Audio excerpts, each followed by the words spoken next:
After a 2-hour delay, we are finally ready for baseball here at the Corn Crib. You're listening to KCL Baseball on the Normal Corn Belters YouTube. Leading off for the Flamingos is Blaine Friedmanski. He'll take a pitch inside for ball one. On the mound for the Ground Sloths, we have Parker Eichenhorst. The second pitch from him is ripped up the middle, right to the shortstop. And he has trouble with it, and he is going to reach safely to begin the game. And the Flamingos have a runner on first to begin this. Not how you want to start it if you're the Ground Sloths.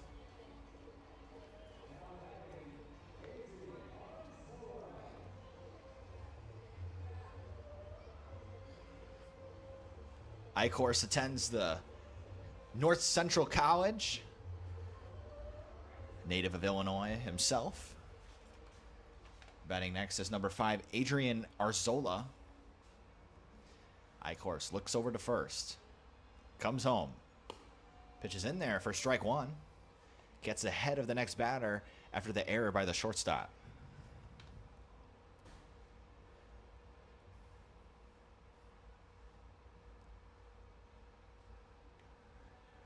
The 0-1 to Arzola is ripped down the first baseline and foul. The call is made by the home plate umpire, and he'll be down 0-2 after he grabs his bat and walks back to the plate.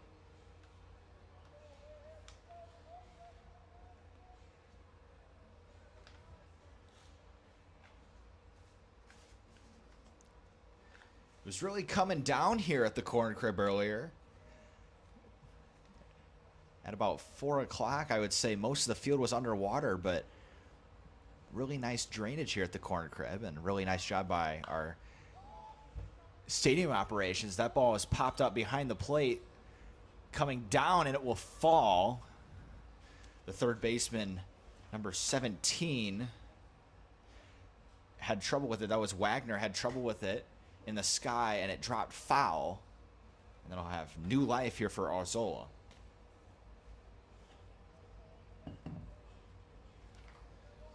But as I was saying, great job by our stadium operations getting the field as ready as it could be. And now we have a dry field to play on, and we have 2 games coming up. Some KCL action this Sunday afternoon. Eichhorst comes set. The 0-2 to Arzola. Ripped into right and foul. Friedmanski was on the run to second. He would have been there easily if the ball was either hit and play or swing and a miss, but he'll have to go back to first. Interested to see how aggressive these base runners are today. I mean, the Flamingos the last 2 games have been really aggressive, but with this turf and the rain, might be a little slippery out there still. I got to think not only will it be tough to base run, but pitching has got to be a little bit, as that pitch is swung on and missed, and that is the first strikeout for Eichhorst, and comes back from the error with a strikeout of his own. And he takes care of one. And that'll bring up Nick Donovan, the center fielder for the Flamingos. But as I was saying, yeah, I think it's going to be a little bit tough for the pitcher, both pitchers today, as planting on a wet mound, especially a turf mound, is not easy. Eichhorst gets the first out of the game via the strikeout. He'll come home to the next batter as that ball is high, a fastball.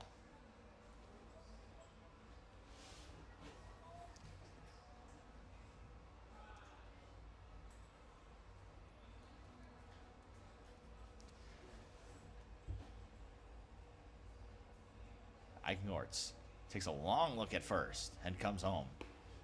Check swing. It's a strike anyway. And it's quickly 1-1. Donellan attends Trinity Christian College and resides in Sherman. Everyone took under the rafters we have behind home plate here at the Corn Crib, and everyone now is ready in their seats, ready to watch some action. The 1-2 from Eichhorst.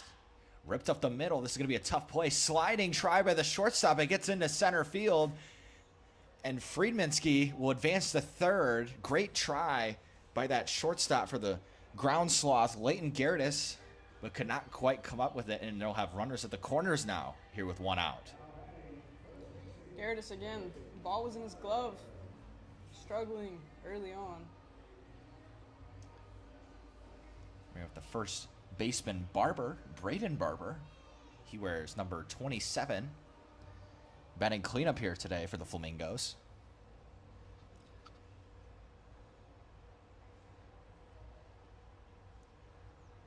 He switched in for a strike one.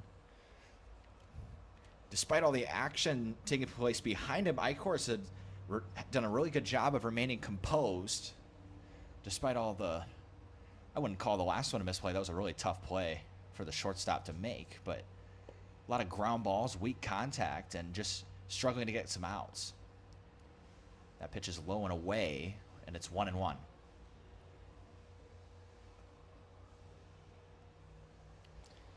Donilon takes his lead at first. He could go here if he wanted to, and he will. Pitch from Eichhorst is high, and he'll have no play. Really great jump by Donilon, and they'll have 2 runners now in scoring position for their cleanup man. Again for the Flamingos, starting off aggressive on the base. Something that is common trend early in the season. Barber now has a different situation now, especially now as that ball is high for 3-1. Hitters count. 2 runners in scoring position. We'll see his approach here. Eichhorst pitching from the windup with runners on second and third. Nice pitch from him, an off-speed pitch. Gets him swinging, and it's 3-2, full count.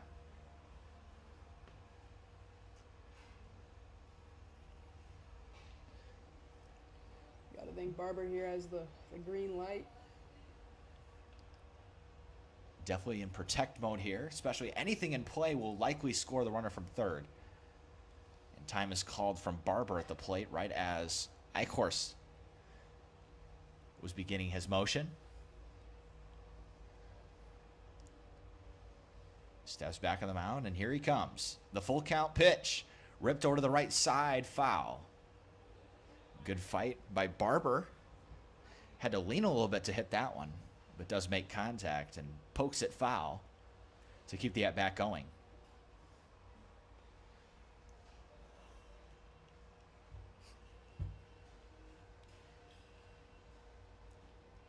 Full count pitch.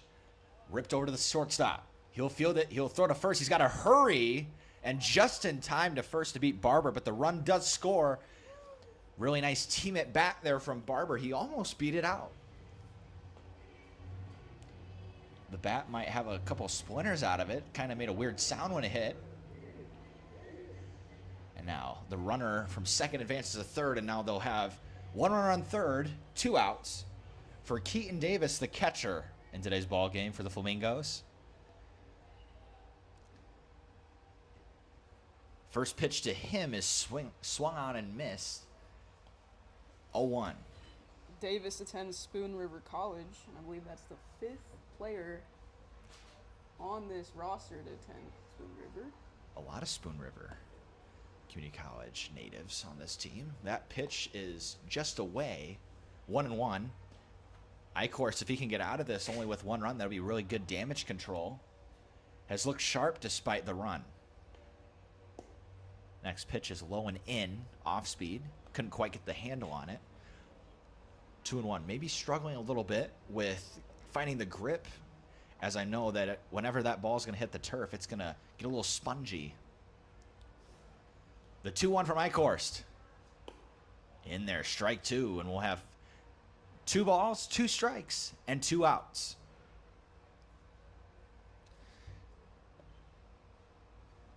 Davis does not want to leave that runner over at third.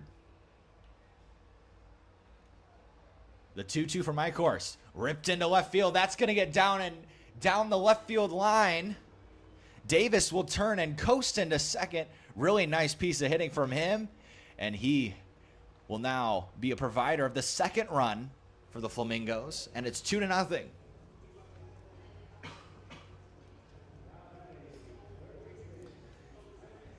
Inside pitch, ripped it, pulled it to the left side, right down the line.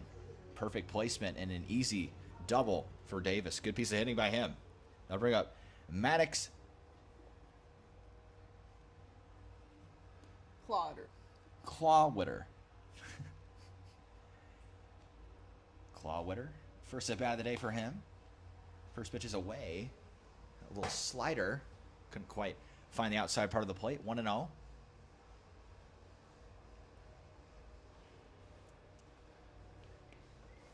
Of course, comes set, gazes over to second, and then comes home. Pitches away, a fastball, low and away, 2-0.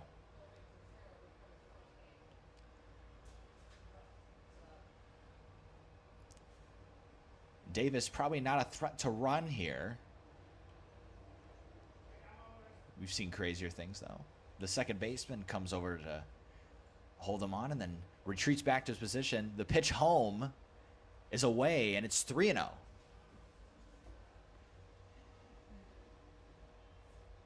With the runner on second, I have to think that he'd be taking all the way here, especially with 3 in a row not finding the strike zone. Course takes 2 looks over at second, comes home, and that pitch is in there right down the middle for strike 1, and he'll look to reset after a nice pitch there.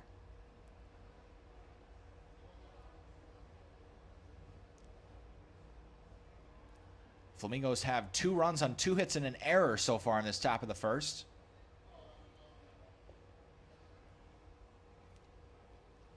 Ripped into left field. In the gap, this is going to be a tough play for the center field, but he will get there on the run to retire the side. The Flamingos score 2. We'll go to the bottom of the first. We'll be back in a moment.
Back at the corn crib, taking them out for the Flamingos is Boston Katz. Katz is a commit to Carl Sandburg College.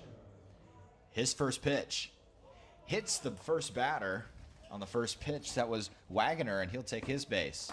So both teams immediately start with a run on first in their first inning of work.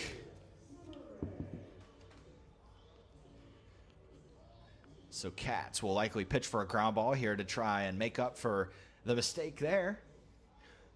Katz is making his first appearance on the mound for the Flamingos. Last game he was the designated hitter. Comes back with a fastball in there for strike 1. Katz is also the DH in this He will be batting, so little two-way assignment today for Cats. Off-speed pitch lined into center field. Camped under it is the center fielder. He'll move to his left, make the catch, throw it in. And that'll be a nice first out there from Cats after hitting the first batter. And there's now one out.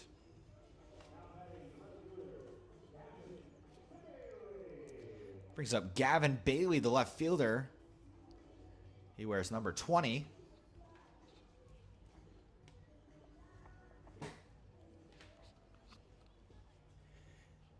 Bailey steps in. First pitch. Runner going. Picked by the catcher, and he will throw it, and it goes into center field.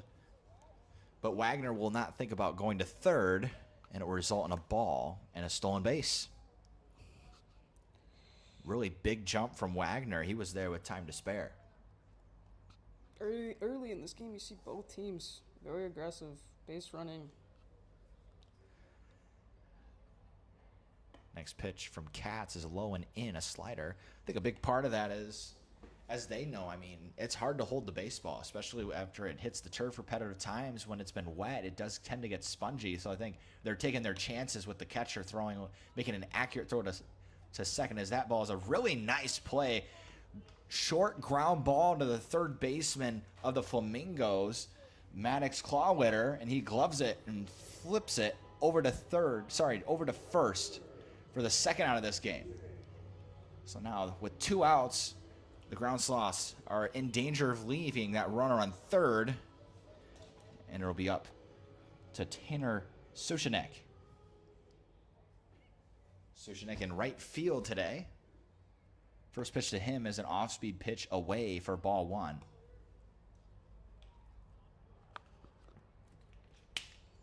Sochanek attends Parkland Community College. If these stats are correct, he's off to a hot start, 2 for 3 at the plate. Ball gets away from the catcher, but not too far, and it's 2-0. Sochanek taps the plate twice. Looks out. Here's the pitch to him. He rips it into center field. Started in, and he has to go back now, but he does make the catch. Unfortunately for the Ground Sloths, it was a little bit misplayed, but it wasn't misplayed enough to cause an error. So that'll be the third out of the inning. We'll go to the second. Flamingos 2, Ground Sloths 0. We'll be back in a moment.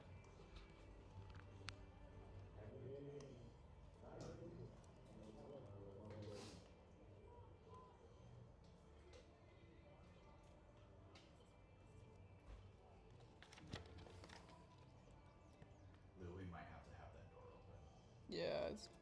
Oh, shit. Oh, you want it open? I'm sorry, yeah.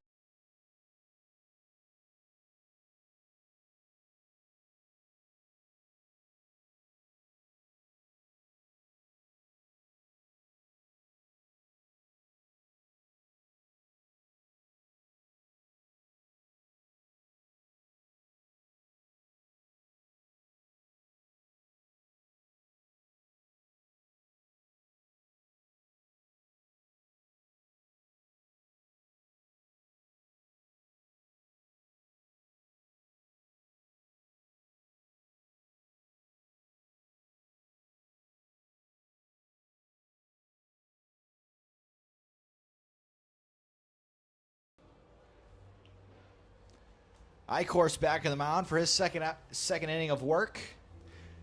And the man who was pitching just this half inning ago will now step up to the plate. Boston Cats, the designated hitter in today's game, and also the pitcher. Eichhorst stares in. Fires home. First pitch is inside for ball 1.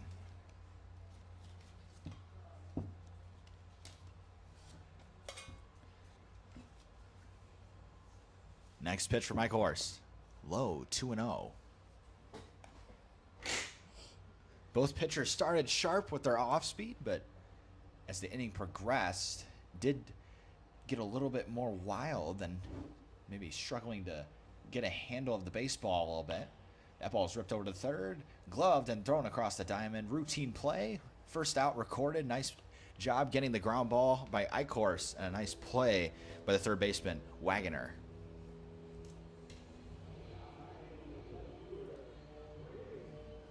And then I'll bring up number 14, Braden Elliott, the left fielder in today's game. He comes up. Of two Braden Elliott's for the Flamingos today. That is right. The man batting after Braden Elliott is also named Braden Elliott. Your fun fact of the day, as the first pitch is in there for strike one. Eichhorst will be seeing double. Next pitch. Low and away. Ball one. 1-1.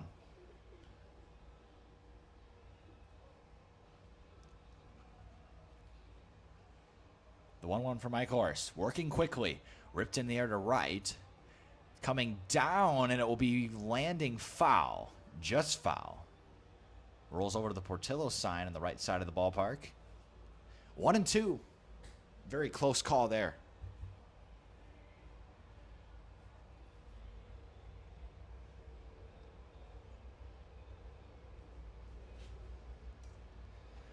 Elliott will step back in a 1-2 hole. Eichhorst comes set, rotates and fires home. And Elliott had to get out of the way of that one, and it's 2-2.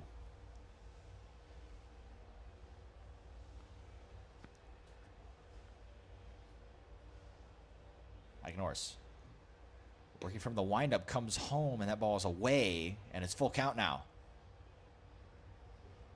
Really nice at bats being put on so far by the Flamingos. A lot of quality at bats, a lot of pitches. Eichhorst has to throw, and that pitch is just high. Just missed it with a fastball. Eichhorst either just thought he should have gotten it barely, or was upset with himself for just missing. Nevertheless, Elliott will take first, and then I'll bring up the other Braden Elliott, who is playing shortstop today and wearing number 4. He'll bat with 1 out and a runner on first.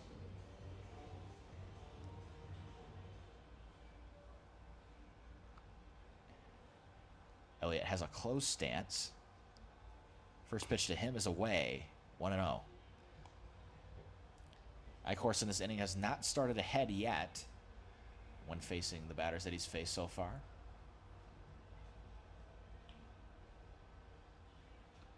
Eichhorst looks over to first. Looks over to first again, and then comes home. 1-1. That ball's in there for strike one.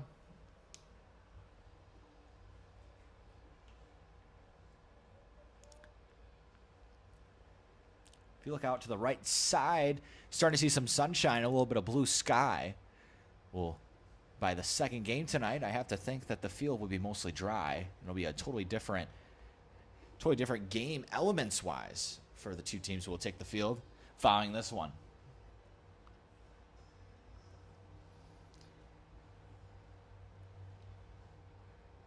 Eichhorst now working from the stretch. The 1-2. Ground ball to third. Gloved. Thrower to second. In time there. Throw to first will not be close, but they do get the lead runner. A nice play by the ground slash shortstop, Leighton Gertis. Had a chance earlier today in the first inning to flash a letter. Just couldn't quite come out with it. That time, he makes a really nice play. 2 down now. And that'll be send it back to the top. Blaine Friedmansky. Ground slots eliminate the chance of having a runner in scoring position. They only have a runner on first now. 2 down. Up the middle, just barely got wood on it. Great play again. Fires across his body and makes the play. Leighton Gertis putting on a show so far in this one in the first 2 innings. We'll go to the bottom of 2. Your score, 2-0. We'll be back in a moment.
Welcome back. Thanks for listening to KCL Baseball on the Corn Belters YouTube. Cameron Crawford will take his first at-bat against Boston Cats here in the second. Ripped foul to the backstop. 1-1. Cats had a really nice first inning. Threw up a much-needed zero after giving up, a much-needed zero after his team earned 2 runs. It's a big momentum shift when you score twice and throw up a zero. They could not score in the last half of the inning, though, and they'll take the field still up 2 runs. Swing and a miss, and it is now 2-2.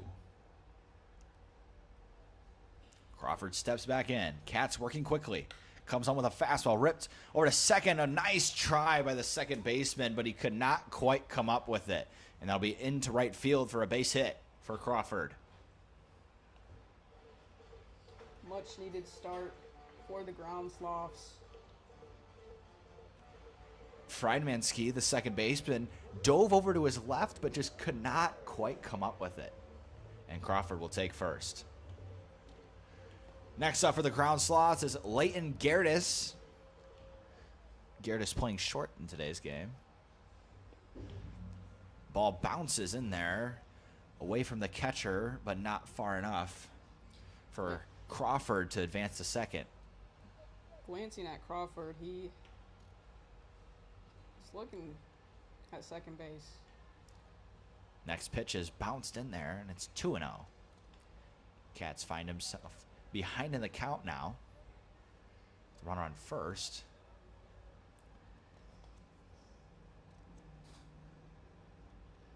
Garris in a hitter's count. The pitch to him. Low, 3-0.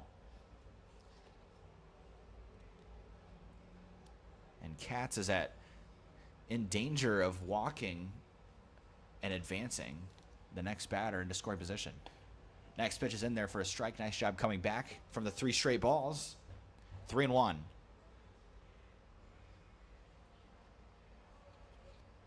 Katz comes home. Grounder over to third. It will be in fair territory. Only play will be at first, and he will make it. Nice play by the third baseman for the Flamingos, Maddox Clawwitter. And the first out is recorded.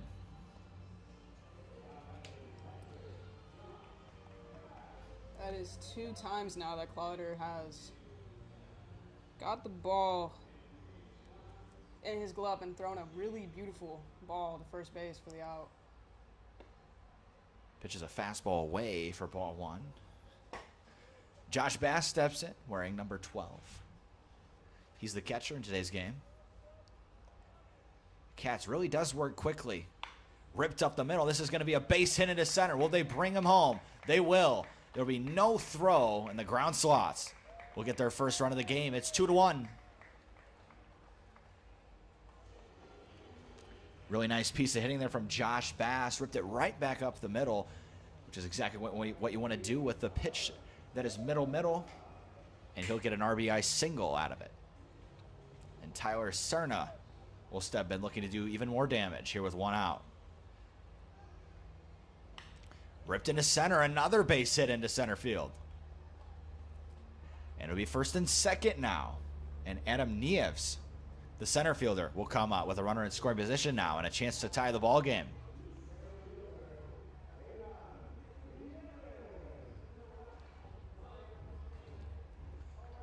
Katz is the type of pitcher that he didn't really need a pitch clock at all, even if there was one.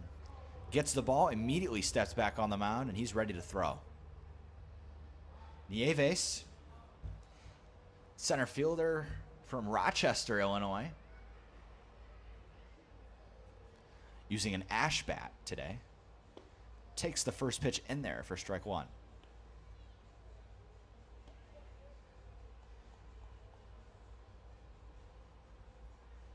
Katz looks over at the runner, the shortstop, challenges it, and that ball's fouled off and out of play to the right side.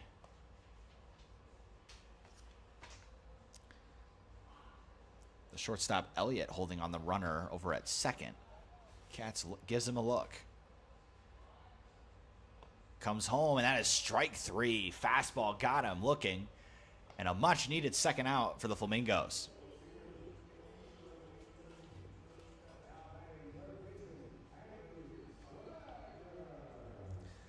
That'll bring up Wagner. Wagner reached on an error in the first. He'll get a second at bat here with a chance to get an RBI with that run around at second. First pitch to him is low and away, a slider. 1-0.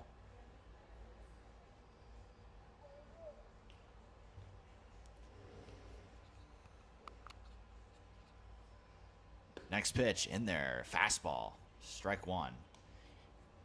Really placing that fastball well. It just has to kind of figure out the off speed a little bit as we go. Easier said than done. Next pitch, a nice off-speed pitch. Right as I said that. Threw a slider in the dirt and got him swinging. And it is 1-2 now. And Katz has an opportunity to get out of the inning with a runner in scoring position and preserve their 2-1 lead. Fires it home. Fouled off. Behind the backstop. And we'll do this one again.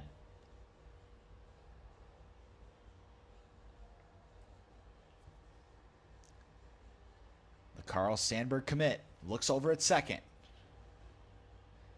Pitches a slider. Nice fouled off there by Wagner. Stays alive.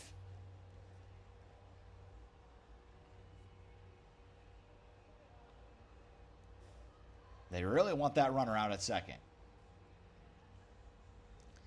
Fastball ripped into center field. That's going to split the gap in right center field. Coming around to score is going to be 1 run. 2 runs are going to score. He's going for third. The throw comes in, and he will have a stand-up triple. Beautiful piece of hitting by Wagner. Split the gap in right center field, and he takes the lead for his ground slots. It's 3-2.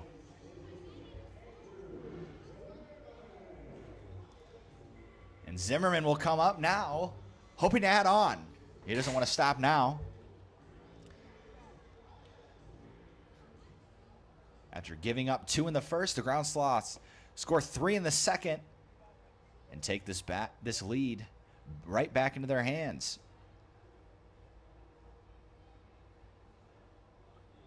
Zimmerman takes the first pitch for a strike. He'll take the second pitch for a ball.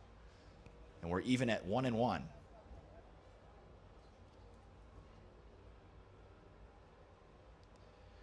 Zimmerman attends Eureka College. So that pitch is low and away, and it's 2-1. Katz, after looking really... And just as big of a pitch for Zimmerman. Here we go, full count. Here's the pitch. Swing and a miss. Nice pitch from Katz. Gets him swinging. Leaves the runner out at third. But the Sloths do score 3. Your score after 2 innings. Flamingos 2, Ground Sloths 3. You're listening to KCL Baseball on the Normal Corn Belters YouTube page.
Third inning ready to get started here. The Ground Sloths are going with a new right-hander. Taylor, what can you tell me about him?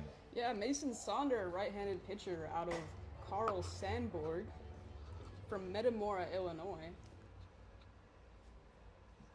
A lot of people in this KCL. That ball's ripped over to second. Tough play. Bobbled at first, but he will collect himself and make the play. That's the first out. A lot of people from the neighboring community colleges coming in to play for the KCL, get some more looks, get some more reps. That's what it's all about, right? Arzola not off to a hot start. Struck out in the first inning. Grounded out in the third. So Sonder gets a quick first out. He'll face Arzola now. First pitch to him is inside an off-speed pitch. And he'll start behind 1-0. His next pitch is a fastball. Low and away, called strike one. 1-1.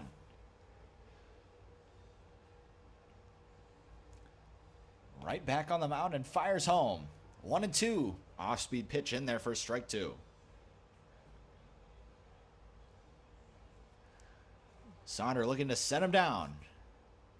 The 1-2 to Arzola. Sticks the bat out, makes contact, but it is right at the second baseman, Zimmerman. And he'll make the catch. 2 down now. Really nice work by Sonder. 2 quick outs. So far, the Flamingos have 2 hits and 2 runs. And the Sloths have 4 hits and 3 runs. But did have that crucial error in the first that scored the first run. Slider inside, just too much inside to be called strike. So it'll be 1-0.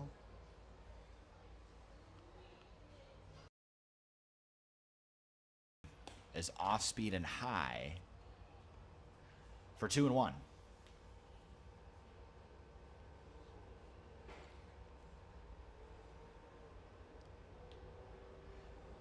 Fastball blew it by him. 2-2 now. Barber will have to protect here with 2 strikes, but has 2 balls, so he'll have 2 balls to work with and 1 strike to work with.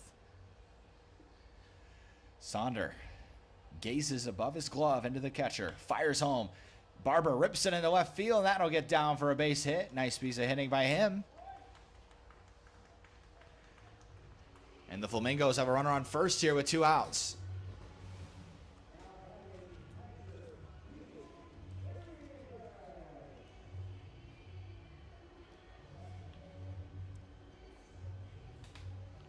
Now coming up is Keaton Davis, the catcher. Has a runner on first. And Barber is a threat to run over there. So Sonder will have to keep a close eye on him. He comes set. Looks over. Comes home fouled behind the backstop for the first strike.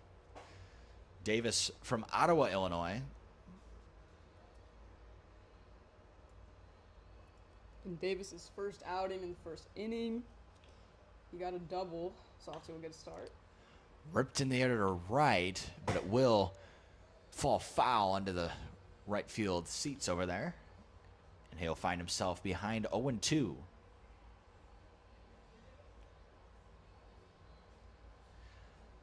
Sonder in a favorable count, looking to escape without a run. Pitch is high. Saunders comes home with a fastball, and it is fouled up behind our press box. And it'll be even at 2 here with 2 outs.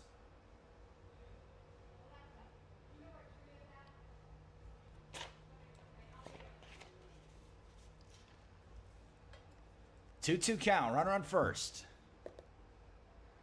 The pitch from Saunders took a little bit off that one, but does miss, and it'll be full count here with 2 outs. Clawwitter attends Illinois College from Hayworth, Illinois. He will check swing at a ball low, and it'll be ruled no swing, so he'll get first. It'll be first and second now. And that'll bring up the pitcher and the designated hitter, Boston Katz.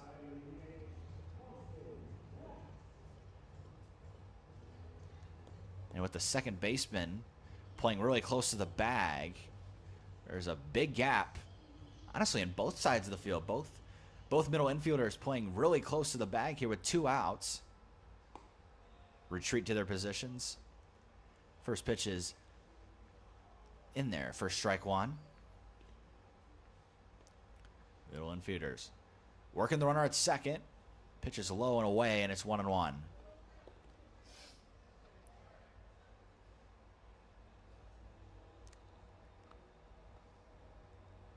Saunders looking for an out desperately here. Ripped over to short.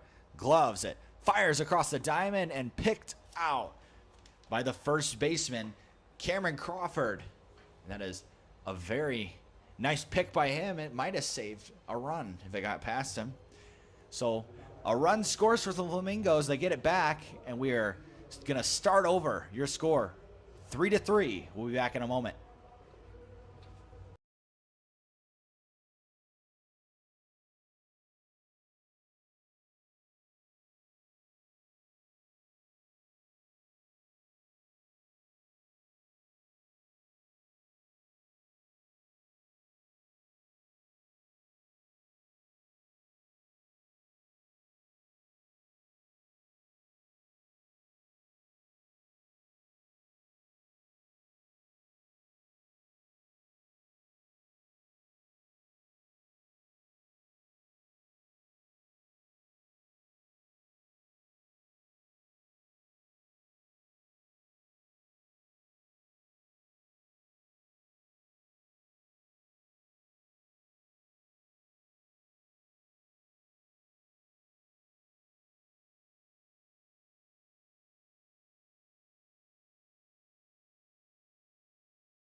And Bailey steps in for his second at bat.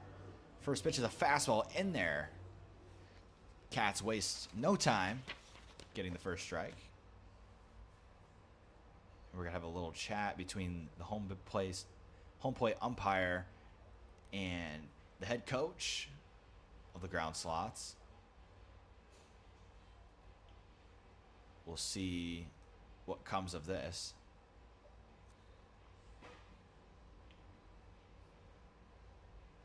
And we play on. Maybe he said something. And that is an away slider for 2.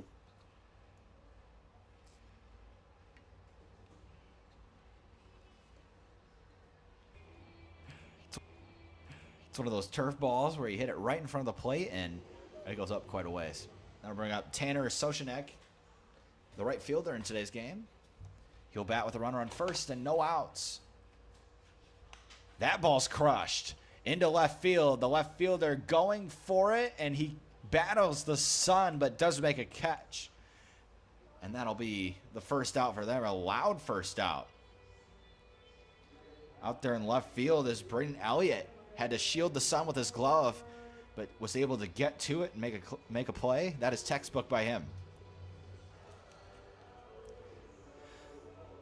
Really nice piece. That's one of those where you hit it so well, and it's the thing that sometimes is not favorable about the game that we love, baseball, is you can hit it perfectly and it can still result in an out. Brings up Cameron Crawford to face Cats. Runner on the move. Ball popped up. He'll have to go back to first. The right fielder moves back, makes the catch. He won't have a play at first, though, but there will be 2 outs. Nice job by Cats coming back and getting a pop fly. And that runner for the ground slots will remain at first. And Algertis will be the last chance for them to score.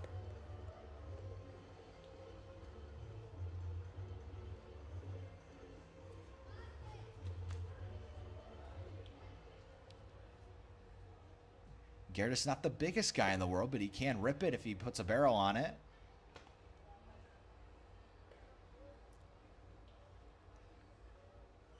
Everything on the scoreboard matching right now. Both teams with 3 runs. Both teams with 5 hits. Quickly 2-0. to Gerdes. He's going to pick a spot and be all over. He's looking fastball. They go off speed, and he fouls it back to the backstop. And that's the first strike in his at-bat, 2-1.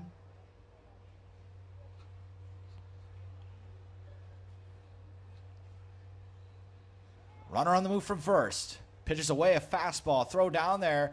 Would have maybe been in time, but the second baseman could not quite get to the back in time. They're lucky that ball didn't go into center field, but regardless, it is a stolen base for Sochanek. And now the runner is in scoring position for Gerdes. Pitch low and in the dirt. Read well. And that'll be a walk.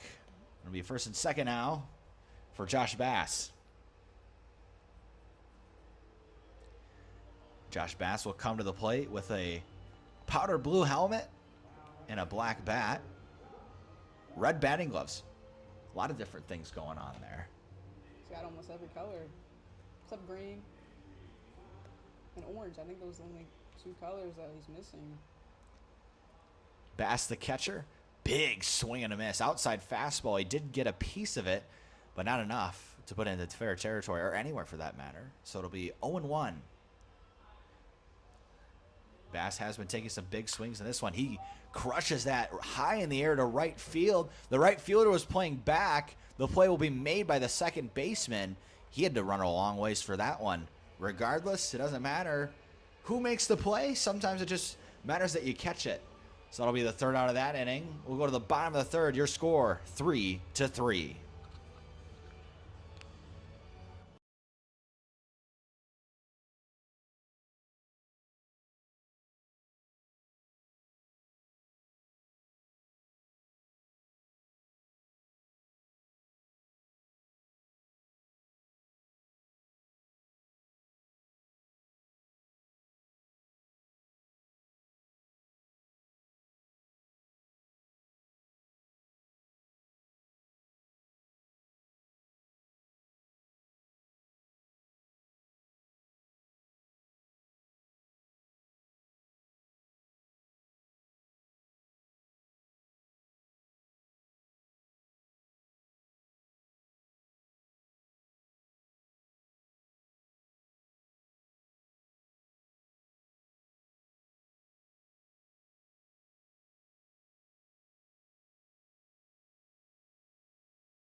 Welcome back to KCL Baseball. Now the home plate umpire having a conversation with the other coach for the across the way for the Flamingos. I think we were both a little bit confused what these conversations might be about. Yeah, I'm not quite sure. I'll have to talk to one of the coaches after this one and get to the bottom of what they were talking about. Long rain delay, as we know, 2 hours. We do apologize for the long wait, but we appreciate you sticking around during the rain delay was long enough where I thought, well, on a hot day like this, it was getting humid. I was like, I have to go get something. So during the 2 hour break, I did go get some Dippin' Dots. Taylor, did you end up during the long rain delay getting anything to eat, or what did you do during the rain delay? I got a water bottle. Yeah, I was gonna go home. I was gonna go home and drive home, but the game was at 4:45. I got in my car at 4 and decided the traffic. Ground ball to the shortstop. He'll fire it over to first. A lot of mustard on that one for the first out. The first pitch time changed 4 times, I believe. At first, we were supposed to just push it back 15 minutes, but as the rain started coming down, we are like, yeah, we can't start in 15 minutes. So I think then it moved to, what was it, 4 o'clock? It was 3:45, 4:15, 4:45, and then 5 o'clock. So a lot of moving parts, a lot of patience shown. We are grateful for the two teams here today, finding stuff to do. You saw some playing hacky sack, staying loose. First pitch is in there for a strike. Next pitch swung on and missed. Quickly behind 0-2. Could you imagine this field if it was not turf, though? Next pitch is just away for a ball. If this wasn't turf, I think we would have left probably about 2 hours ago, to be honest with you. With the shape that the turf was in, we know turfs have, here at the corn crib, has great drainage. As that ball's ripped, that's going to land fair. Down the right field line, he'll turn and go to second. Will he try for third? He will not. He will stick with second. The Flamingos get a runner on second in the form of Braden Elliott. And so they'll have a chance to take the lead if Friedmanski can come through here. As I was saying, the turf here at the corn crib has really great drainage. I can't imagine what the field would have looked like if it was just a normal grass and dirt field. We would have probably, as soon as it got raining hard like it did, we would have probably been heading for the exits right away because there was no way that we were getting this ball game in. The perks of having a turf. He gets ahead with a fastball, 0-1. Sonder on for a second inning of work for him. That ball's hit in the air to right field. The right fielder has to go back a little bit farther than he thought he needed to, but he will make the play. But the runner does advance to third. And there'll be 2 outs now with a runner on third for the Flamingos. Big chance here for Adrian Arzola to hit him in and get an RBI. We'll see if he can here. Sonder just looking for an out.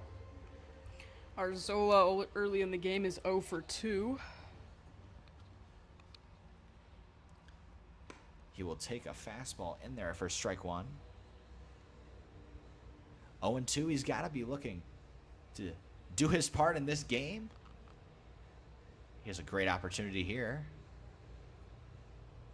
Next pitch is away, and it's 1-1.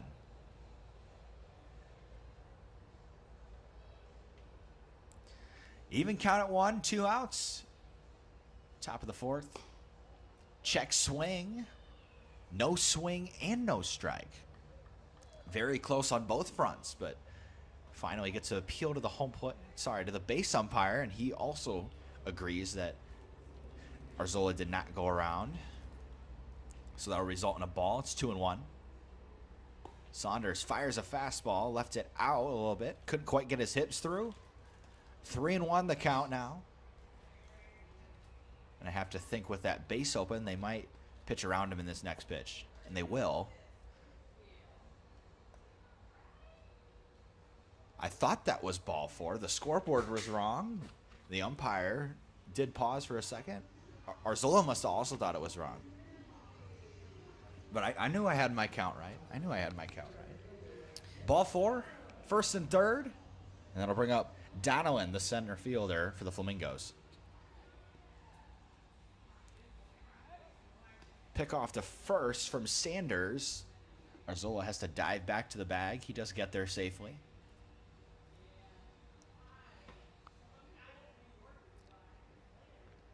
Next pitch. He's going. Throw down to second. He couldn't get there in time. The throw goes into center field, and Elliott will score. The shortstop a little shaken up, but he is okay. He'll walk it off. It was a pretty hard collision right there. Landed awkwardly. He did land pretty awkwardly there for sure. I think that is the second time that the ground sloths, middle infielders, have struggled to get to the base. On a steal, they'll probably go over that, especially after a scary collision like that. You got to make sure you're both on the same page. That ball's ripped foul and out of play to the right side. So now the Flamingos find themselves up 4-3. 1-1 count.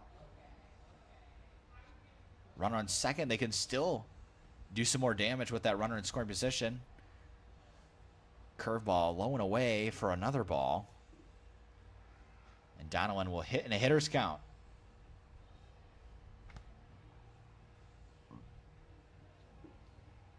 Next pitch to him is called strike 3. Very nice pitch from Sanders. He does it himself. We'll go to the bottom of the fourth. Your score, Flamingos 4, Ground Sloths 3. We appreciate you listening to KCL Baseball on the official Corn Belters YouTube.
Welcome back to KCL Baseball. Bottom of the fourth action coming your way. We have a new pitcher on the bump for the Prairie Flamingos, Heath Hornkey. What can you tell us about him, Braden? I think this is the guy that sold me my last hot dog. Fellow worker and employee here at the Corn Crib finds himself on the mound. It's pretty cool. Cerna up to bat for the Ground Sloths, starting off. First pitch is in there for strike 1. Heath attends Monmouth College, so not too far from here. Hornkey's second offering is just barely outside for ball 1, 1-1 count. Hornkey sets. Third pitch fired. Swung on it. Fouled off. Strike 2.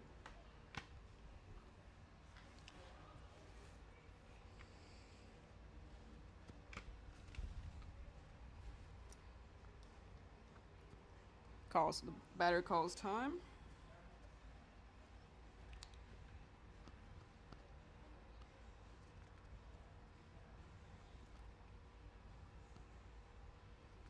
Hornkey's 1-2 offering. This one's high and outside for ball 2.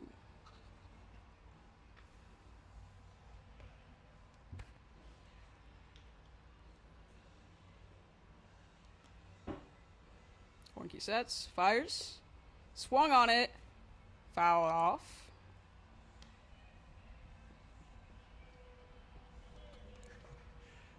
So that would be a drop, third strike, just in the dirt. Got by the catcher a little bit, but he was able to fire over to first. Hornkey, his motion really impresses me. He's got a really fundamental and lively arm action on him. He's impressed me so far here in the KCL ball.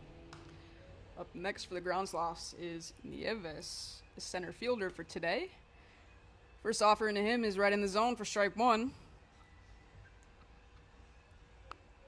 Hornkey has a lively fastball, but does have that even more lively off-speed pitches. Second offering is up and out of play, fouled off. great try by the Flamingo first baseman. Just couldn't quite get there. It did end up in the dugout, but I think if he had a little bit more time, he might have been able to make a play on that. We got ones in the corn crib, 1 ball, 1 strike, and 1 out. Hornky sets his feet, sets in. Strike 2, or excuse me, strike 3, and Hornky gets his first K of the evening. Hornky got him with the off-speed slider. I was just talking about how he has really nice off-speed pitches, uses it there, and gets another nice strikeout. That's 2 outs, 2 strikeouts. Hornky getting his first action of the season, off to a really hot start for him. Top of the order here for the Groundsloths and Wagner, third baseman today. Out of all the arms that I've seen for the Flamingos, I think he's probably your most reliable that we've seen so far. Really consistent, able to pound the strike zone, places it well. Fouled off. 1-1 count now, 2 out. Nobody is on base.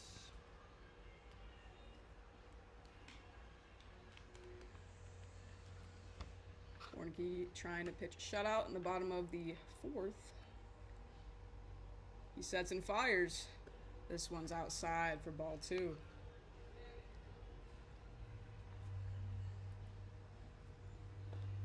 Just couldn't quite get a hand of it, that one there. It was a really nice try. The correct pitch call on that one with the slider, but couldn't quite place it. The 4th offering. This one swung on and missed for strike 2. 2-2 count now, and 2 outs. He's got options here. I think he's had success with a slider so far in this inning. Let's see if he goes to it again. This one is sliced out again for Wagner, and Hornky gets his 3rd strikeout. 3 batters faced, 3 Ks for Hornky. We'll be back with more KCL baseball action, top of the 5th coming your way. You're watching KCL baseball on Normal Baseball Network.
Welcome back to KCL Baseball. More action heading your way in the top of the 5th. We have a new pitcher on the mound for the Groundsloths. Right-handed pitcher Frankie Pavlik in his first offering is low for a ball.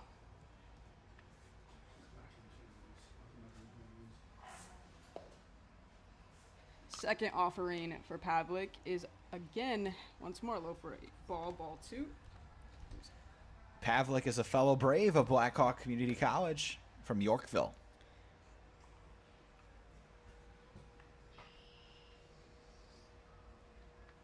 3-0 count now for Pavlik's first hitter.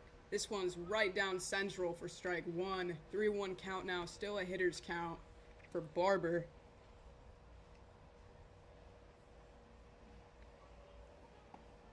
This one swung on and missed for strike two. Full count now. Barber is 1 of 2 for the game. 3-2 big challenge pitch coming up here. Pavlik sets and fires. This one swung on and missed for the first strikeout of the inning. Pavlik, first batter faced, gets the K. Textbook right there, goes with the high and away fastball. Did Pavlik. Gets him to swing.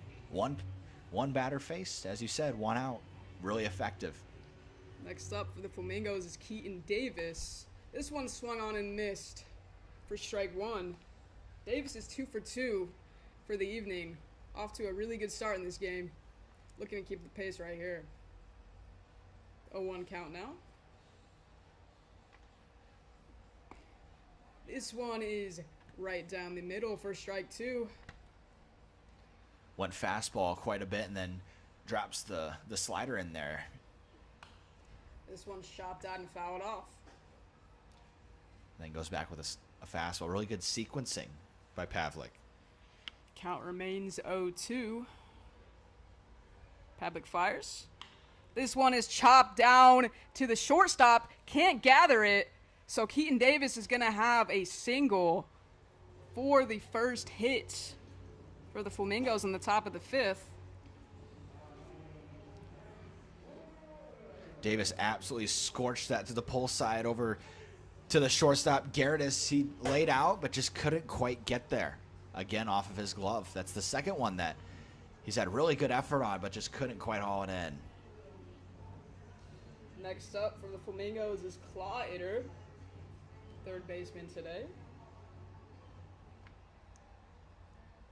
Walked in the third. First offering. This one's just outside for ball one. 1 out, 1 runner on base for the Flamingos.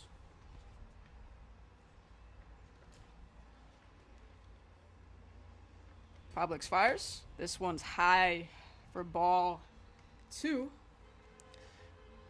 If you hear another voice coming through our mics, that is fellow broadcast intern Devin.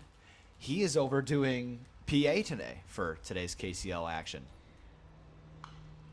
This one's fouled off for strike one. We've seen a lot of great fights from both teams between the pitcher and the batter. I'm sure that'll continue as the game goes on. Pavlik sets, fires. This one's just outside. Pavlik keeps glancing at Davis on first base. He's not so much of a threat as a base runner so far this season, but I could be proven wrong. 3-1 count. This one's outside again, and Pavlik walks. Maddox Clawwitter. Keaton Davis will move over to second, and Clawwitter will take his place at first. Now there is a runner 180 feet from scoring, and Boston Katz is now up to bat, the designated hitter and also the starting pitcher this afternoon. Pavlik's first offering is low for ball one. Having a little trouble finding the zone here. He's throwing it well, he just can't seem to find the zone.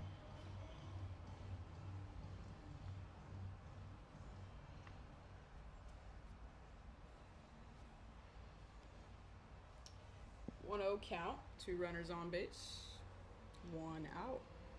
Top of the fifth action. 1-0 pitch. This one's low. And Bass loses control of it. And Davis is going to run over to third.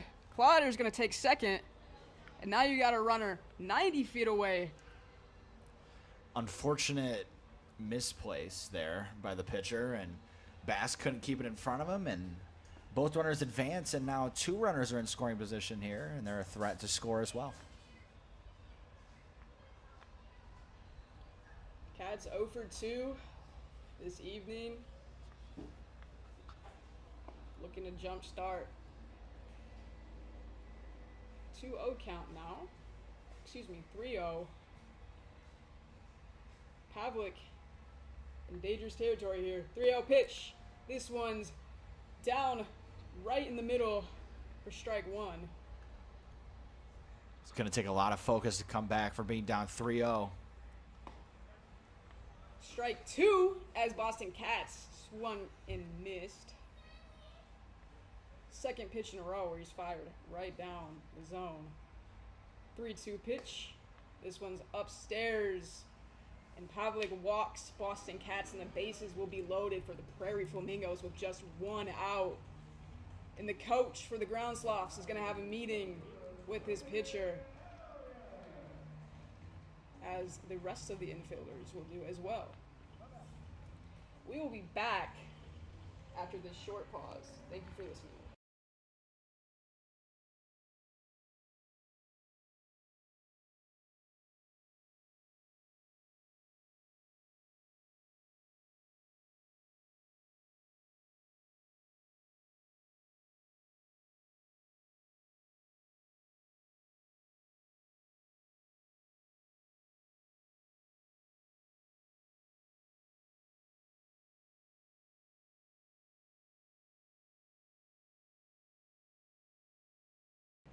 Welcome back to KCL baseball action. After that short pause, we have Braden Elliott next up to bat for the Prairie Flamingos. Once again, the bases are loaded, and there's just 1 out. Pavlik's first offering to Elliott is in the zone for strike 1. That previous at bat, Pavlik, as you know, kind of having a little bit of trouble with the off speed. This one's in there once more for strike 2. Pavlik is a much needed ball 1.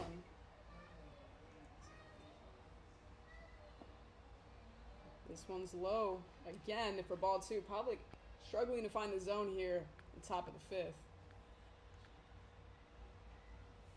This one swung on and missed for strike 2. 2-2 count now. In that previous at bat, fell behind 3-0 and had to come back with 2 fastballs, and you kind of have to know that the third fastball's coming with the miscues on the off speed. This one swung on and missed once more for strike 3, and Pavlik gets a second out of the much needed. Huge strikeout from Pavlik. Runners on, bases loaded. And then with 1 out and comes back with a strikeout there. That's huge. Second Braden Elliott of the Prairie Flamingos roster is up next. This one's outside of the zone for ball 1. Flamingos looking to take over this game. This one's just low and misses the zone for ball 2.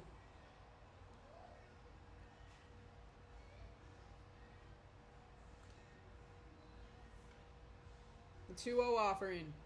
This one's low again for ball 3, and we got a hitter's count once more in this inning for Braden Elliott. Coming your way. We will be right back. Thank you for listening. You're watching KCL Baseball on Normal Corn Belters Network.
Welcome back to KCL Baseball, bottom of the fifth action here coming your way. The score remains 4-3 Prairie Flamingos, and up to bat for the Ground Sloths is Zimmerman.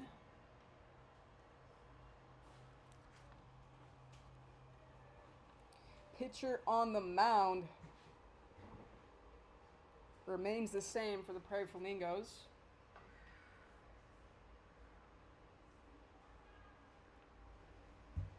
First offering is grounded in between second and third. The left fielder will grab it, and that will be a base hit for Zimmerman. Great try there from the shortstop. Elliott there dives out, can't quite come up with it. Be hard to tough it here for Henke after going 3 up, 3 down with strikeouts. Look for him to try and settle in here after giving up the first hit. Up next to bat is Gavin Bailey for the Ground Sloths. First offering, starting the zone for strike one. 0 out, 1 runner on base.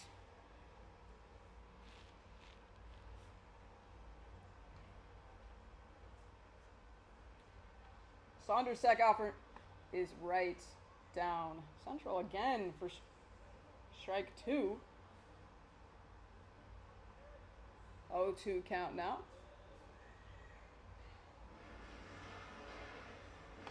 This one's just upstairs for ball 2.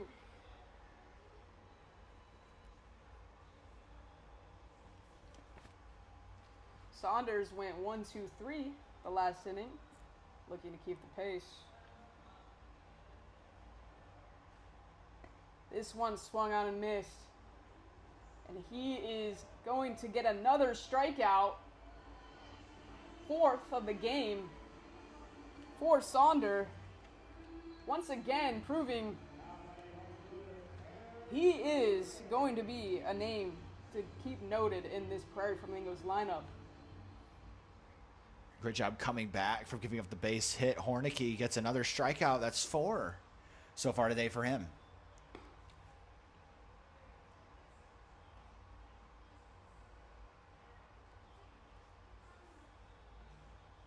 One 0 count. Soisenek up for the Ground Sloths.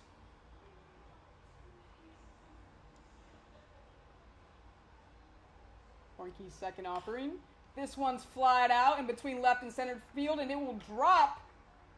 And Wagner's going to hit third. He's going to take home, and he will make it in time and tie this game up 4-4. As Soisenek gets an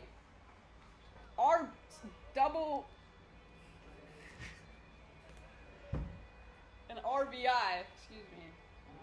Nieves was misplayed in center. Really nice piece of hitting, first of all, by Soisenek and into left center field, but misplayed by the center fielder. He got by him. The runner for the Ground Sloths slid into third, had no clue the ball got by him, and was able to score easily, given that little mishap in center. Score is all tied up again. Crawford's going to call time. Resets, fires. This one's grounded into right field. Crawford will get a single, and Soisenek will score. So Crawford gets an RBI single. All kinds of offense today here for both teams. Hornicke will want a new baseball after that one. But really nice piece of hitting by both teams. Both teams taking team at bats, doing it for each other, scoring runs. The Ground Sloths now lead the Prairie Flamingos 5-4. Look to keep the pace. There's only 1 out. Hornicke's first offering to Gerdes. This one's in the zone for strike 1.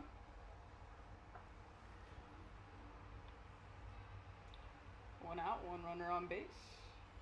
Hornicke sets his feet. Leans into it. This one's very high for ball 1. Definitely lost a handle on that off-speed pitch. Left it out a little bit.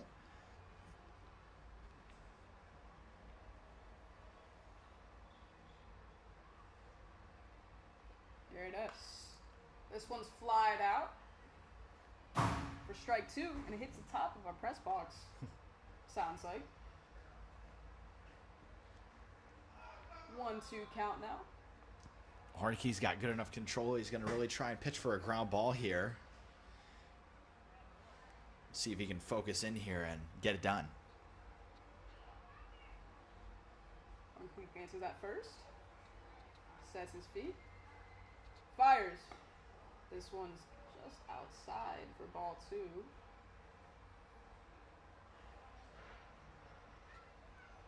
Hornke off to a very hot start. Kind of lost some of his composure here early in the bottom of the bottom of the 5th. 2-2. This one swung on and missed, and Hornke just ground sloths today.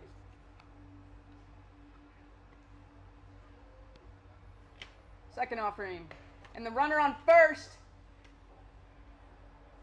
charges into second and is out for the third out in the end of the inning. Trying to be aggressive on the bases there. Does not end well for the ground sloths, but they do score 2 and take the lead back. The score is now 5-4. Top of the 6th action coming your way. Thank you for listening. You're watching KCL Baseball on Normal Corn Belters Network.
Welcome back to KCL Baseball. Top of the 6th action.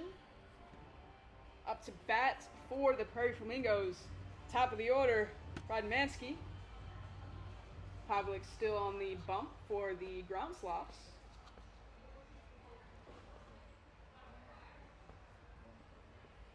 Pavlik sets. First offering. This one's slightly high for ball 1.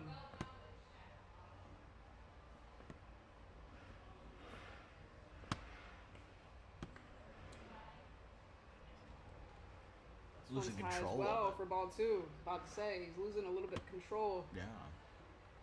2-0 count now. This one's, once again, struggling to find the zone. This one's outside for ball 3. Hitters count now, 0 out. First batter faced. 3-0 pitch. This one's lost by the catcher, and Fried Mansky is taking off to first, and he's going to be able to get that base. It was a walk on the fourth pitch there, but Friedmansky saw that it got by the catcher. He could take second if he wanted to, but didn't have enough time to do so, as we see. Next up for the Prairie Flamingos is Adrian Arzola playing right field.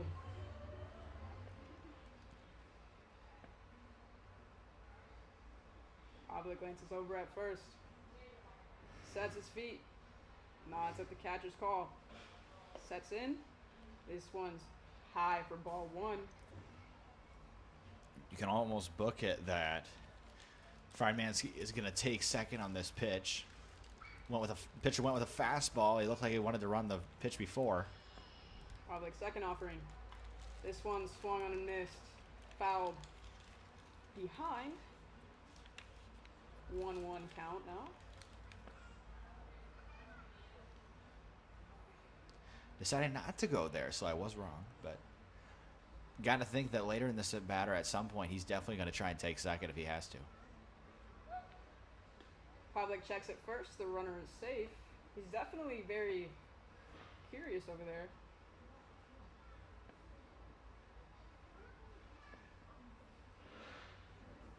Pavlik's third offering. This one's just high for ball two. The Flamingos have multiple stolen bases this evening. Makes it difficult for the pitcher to maintain his focus on the mound when you got base runners being aggressive. This one sliced down the middle. The center fielder will grab it, but that will be a base hit for Arzola. As Friedmansky makes his way to second. And we got two runners on base with 0 out for the Flamingos.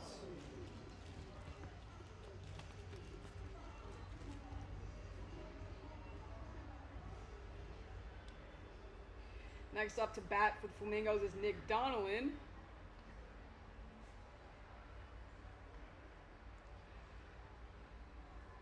Pavlik fires. Check swing, and he went for strike one.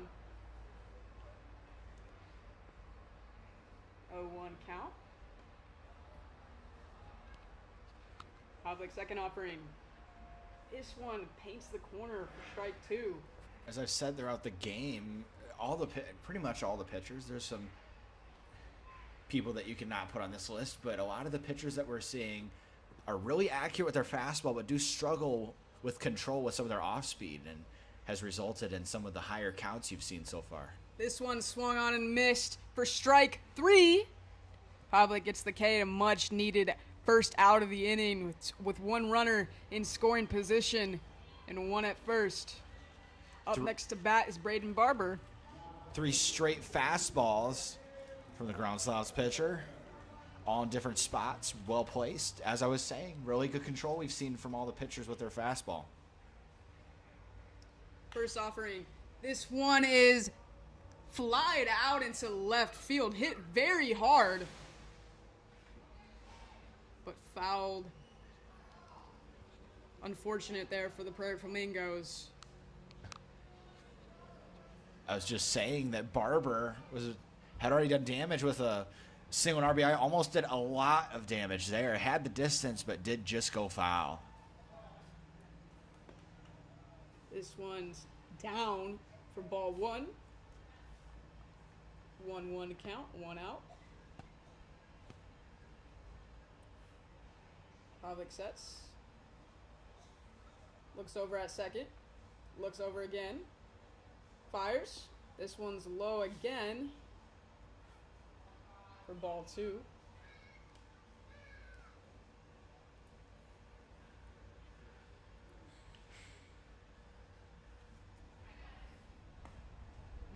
This one is in there, or excuse me, not. 3-1 count now. Hitters count. Dangerous territory for the Ground Slavs here. Important pitch coming. 3-1 offering, and this one's low.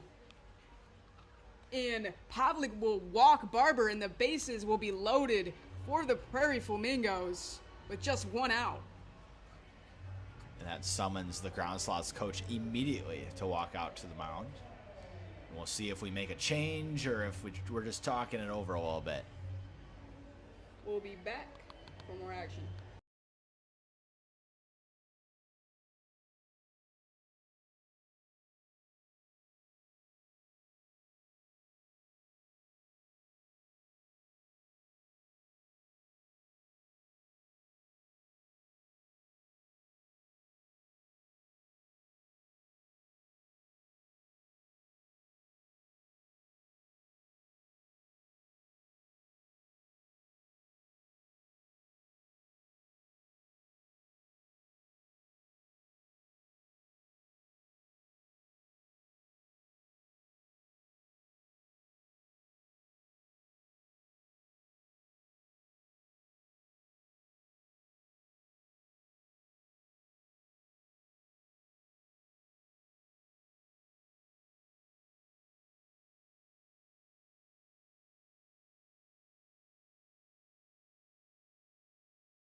Welcome back.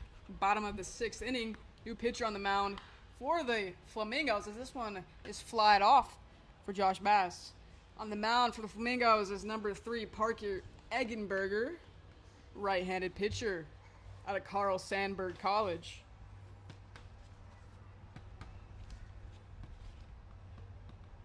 Second offering. He's right in the zone for strike 2. 0-2 count now early for Eggenberger. We do apologize. We had some technical difficulties there in that last half inning, the top of the 6th. This one's chopped out and will land in right field. The right fielder is underneath it, but that's a base hit for Josh Bass. In that previous half inning, the Flamingos did score 5 runs on a multitude of hits, and yeah, just really hard hit contact, and they put up 5, and it is now 9-5 Flamingos. And we're now here in the bottom of the 6th. We do apologize. We lost audio for that half inning, but we're back. Up next to bat for the grounds loss is Tyler Cerna. His first offering is upstairs for ball 1. Eggenberger sets. Fires. This one is grounded to center field for another single for the Groundsloffs. And now they have 2 runners on base with 0 out.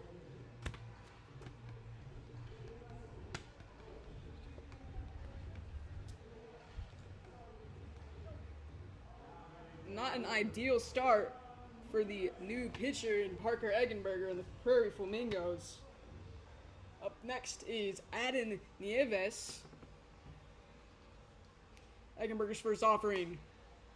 Check swing and he went. Strike 1.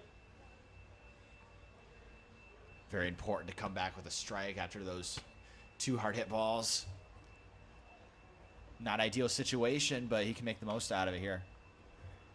Nieves slices up that one, fouled off.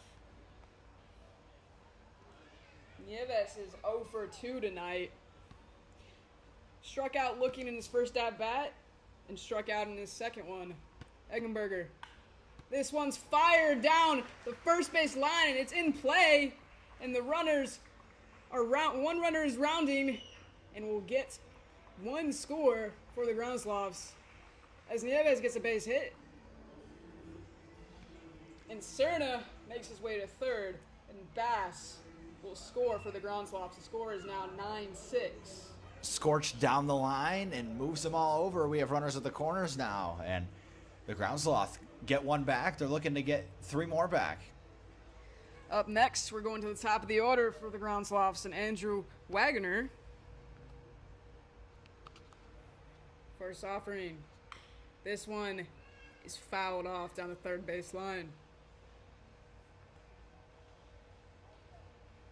Groundsloffs trying to hack back at this lead as the Flamingos scored 5 in the top of the 6th.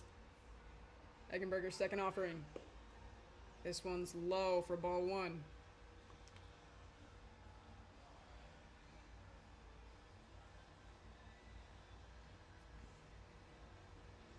One count now.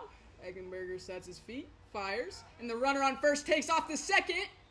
Catcher loses it, and the runner on it will now try to make it his way to third and is safe. And we also have a runner scored in Cerna. I don't know if he would have been able to make the play anyway, but Davis, I don't think he knew that runner was coming home. He kind of, I wouldn't say he didn't hustle, but he sure didn't have the urgency that he probably shouldn't have, and allows the run to score easily, and then that runner from second can take third.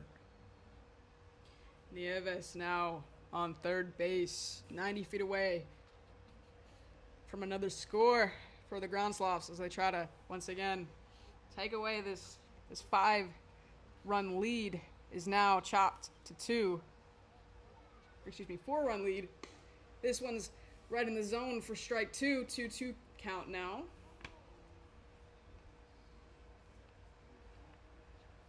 If they can score another run here, we'll have a interesting 7th inning in store.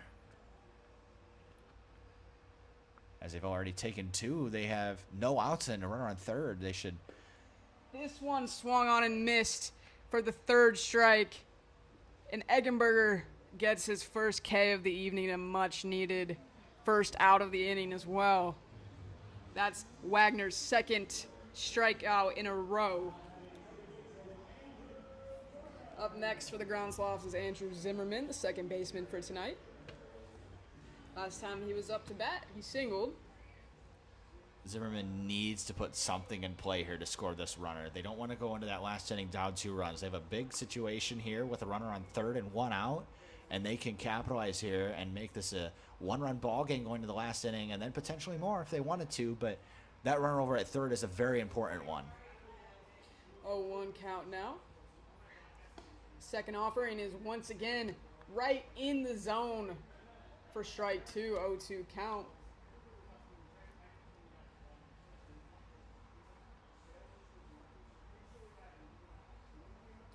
The 0-2 offering, Eggenberger sets in. This one's fouled off. As we said earlier in the game, a lot of offense. There's been even more offense than what was going on in those earlier innings. 9 runs, 7 runs, 10 hits, and 11 hits. Lots of action out there on the base paths. 1-2 pitch. This one's low for ball 2. Once again, just 1 out in this inning. The runner still on base for Groundslots at third in Nieves. 1-2 offering. This one's outside for ball 2.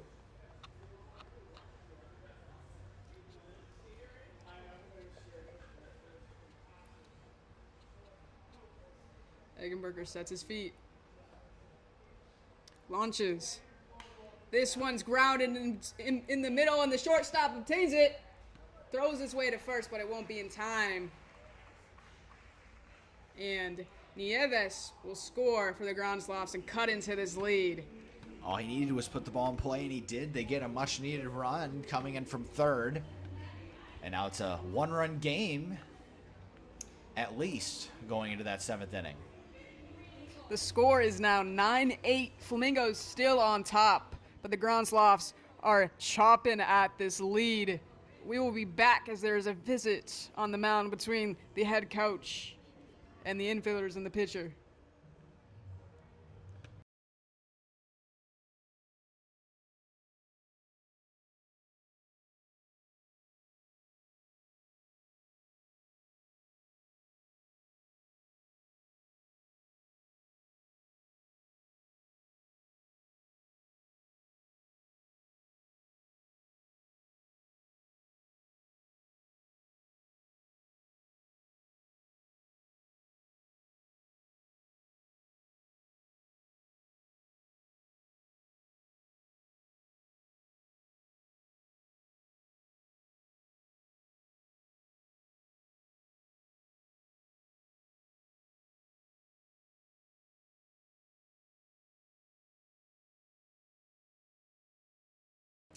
Welcome back after that short pause.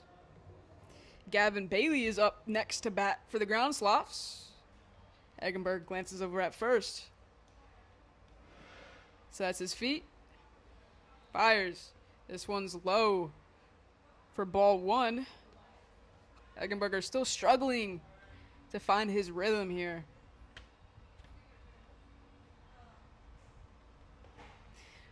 The 1-0 pitch.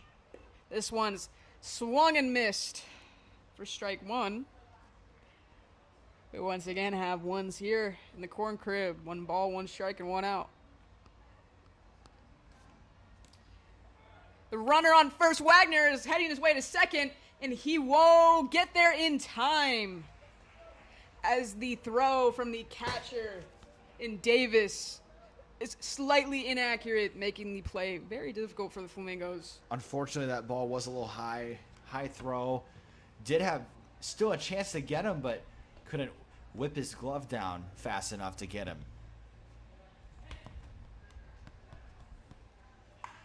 This one's grounded to first.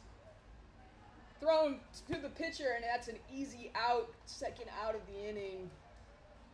Good job handling that ball there by the first baseman and tossing it over to Eggenberger.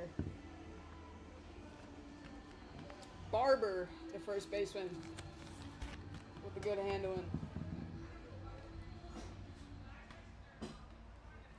Up next for the Ground Sloths is Tanner Sosinek, Eggenberger's first offer. It's right in the zone for strike one. 1 out away from ending this 3-run inning for the Ground Sloths. Still have a runner 90 feet away from scoring the fourth. This one's grounded down the first base line. Eggenberger will toss it to the first baseman, and that will be the end of the bottom of the sixth. Score is 9-8 Flamingos. We will be back with top of the seventh action coming your way. You're watching KCL Baseball on Normal Corn Belters Network.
Welcome back to top of the seventh, KCL Baseball. Public still on the bump for the Ground Sloths as he faces Blaine Friedmansky. We're at the top of the order once more for the Prairie Flamingos. The last time Friedmansky was up to bat, he walked. This one is flied out, and the second baseman is underneath it for the first out of the inning.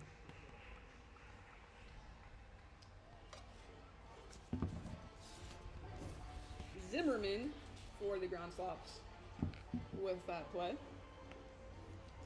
Next up is Adrian Arzola. First offering Arzola is right in there for strike one. Stay tuned after this game. The Blue Caps and the Bobcats will face each other in the second part of this doubleheader right after the end of this game.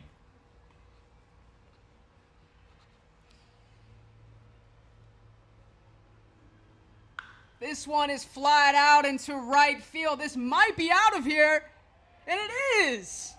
The Prairie Flamingos and Adrian Arzola gets his first home run of the season and increases the lead to 10-8.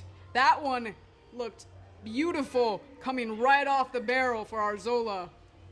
Absolutely scorched halfway up that lawn out in right field. He got all of that one, and that is much needed insurance for them as they make it now a 2-run game, and they're going to have to score 2 in the bottom of this inning at least if they don't score at the rest of this.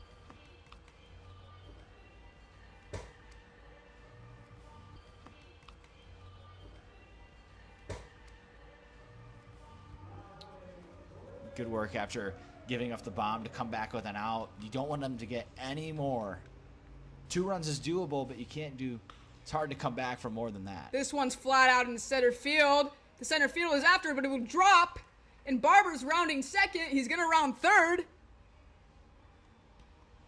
And he stays at third. And it will be a triple for Barber. Beautiful placement right there. He's been all over the diamond today, absolutely raking in this one. 2 out now, but there's a runner 90 feet away from scoring the second run of the inning and increasing the Prairie Flamingos lead. Keaton Davis up to bat for the Flamingos. Pavlik sets his feet, fires. This one is fouled out.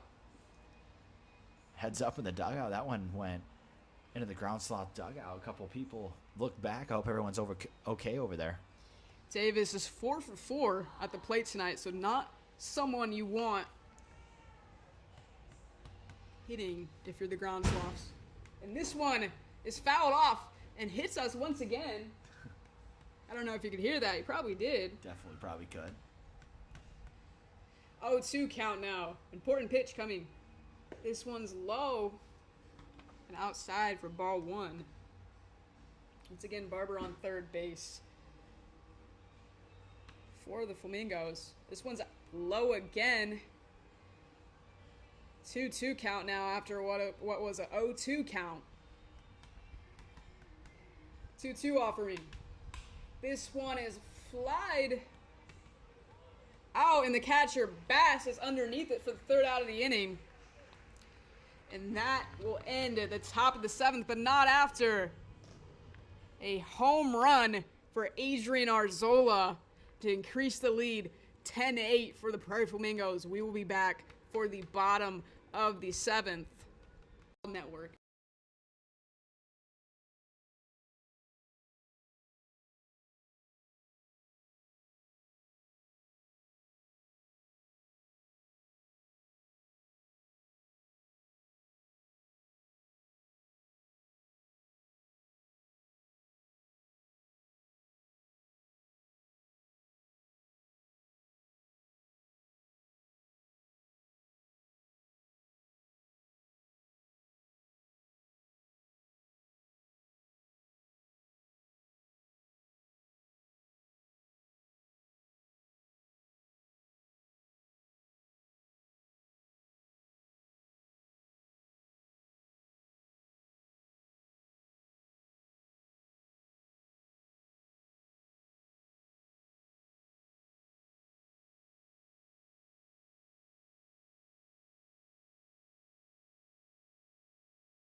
Welcome back to KCL Baseball.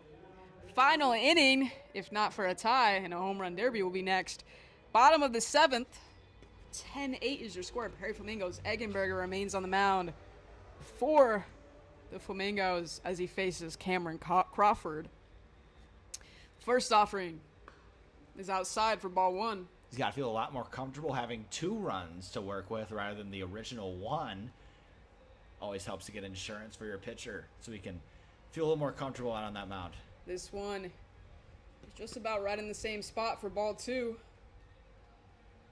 2-0 count here. Quickly, Eggenberger sets, fires. This one paints the corner, but ball.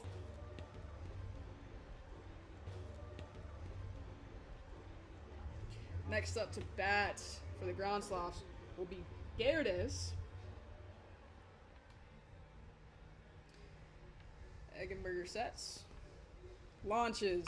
This one's grounded down the middle for a base hit. Crawford takes second. That's really unfortunate. Miscommunication by the middle infielders, both of them. The ball was right above second base. Both of them looked at each other expecting the other one to make the play, and it rolls into center field. Gotta want the baseball. Up next for the ground sloths, Josh Bass. 2 runners on base. This one is chopped at and fouled off. No outs here in the bottom of the 7th. 1 runner in scoring position for the ground sloths. 0-1 count. Second offering. This one's outside Ball one.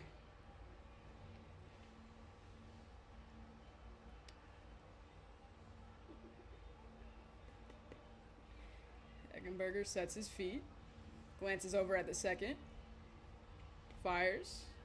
This one's chopped at. Strike two.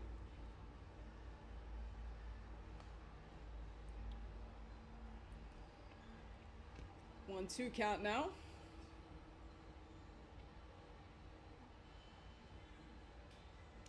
Eggenberger glances at second again. Sets and fires. This one is once again outside. Eggenberger struggling to find the zone here. 2-2 count now. Look for a challenge pitch here. He absolutely does not want to put the winning run on base. He's going to challenge him here. This one is fouled off again. Staying alive is Josh Bass. Count remains 2-2.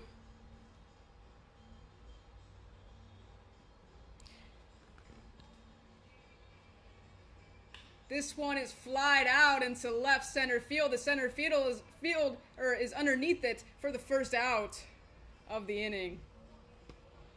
That ball was hit a long ways.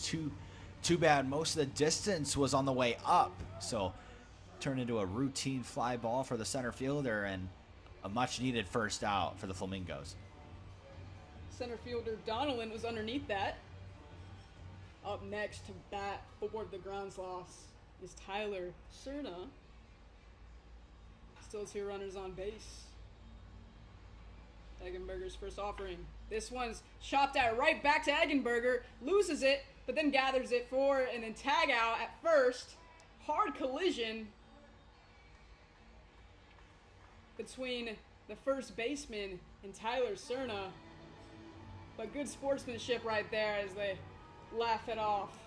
He had to go towards the baseball to get it, especially, unfortunately, the score is the way that it is. Otherwise, he might have let it go if they hadn't had that 5-run inning, but had to go to the baseball, and unfortunately, the baseball took him right into the runner, but both people okay, and we're fortunate for that.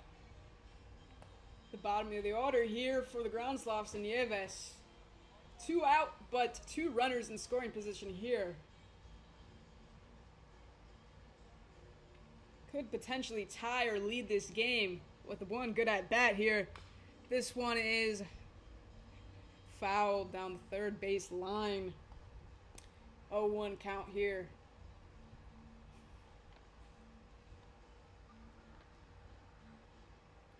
Nieves is 1 for 3 tonight.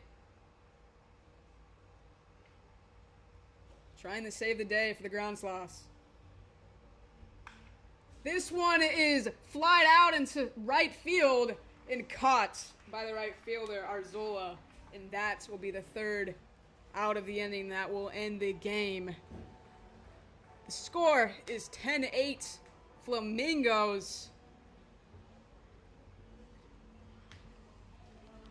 Stay tuned. Big win for the Flamingos. Unfortunately, that last at bat, really nice hit out into right field, but couldn't quite find grass. So the Flamingos win it 10-8. Stay tuned with us. We got the Blue Caps and the Bobcats up next. So stay tuned. We'll be back in just a little bit.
Testing, testing, testing.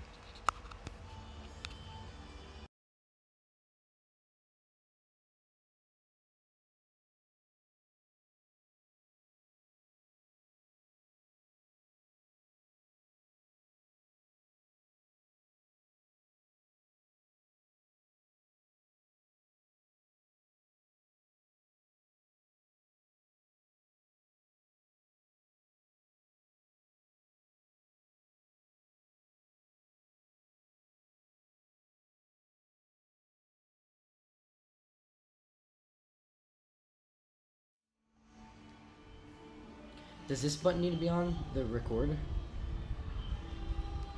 Or no? This button, the REC? No, No, okay, let's see. not for this. Let's see.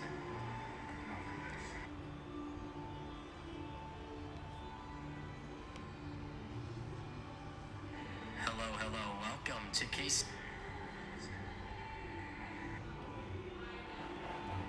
I'm confused why it's going in and out.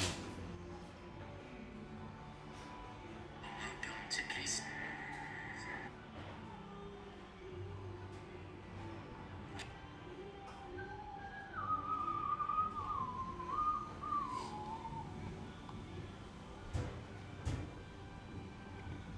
Why did it cut out on mine?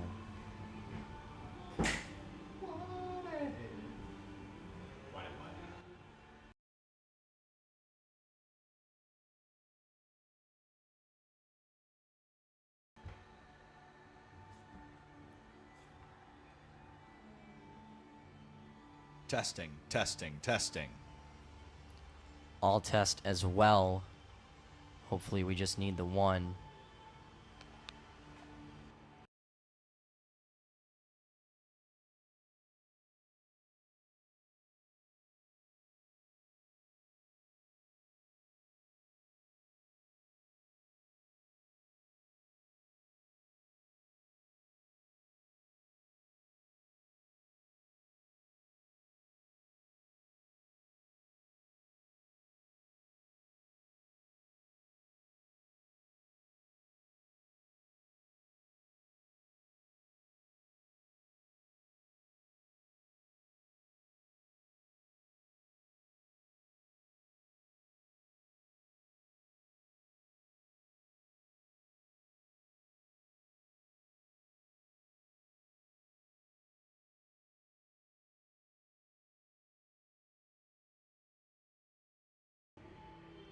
What did you change? You just clicked all those other ones? So now all of them are unmuted.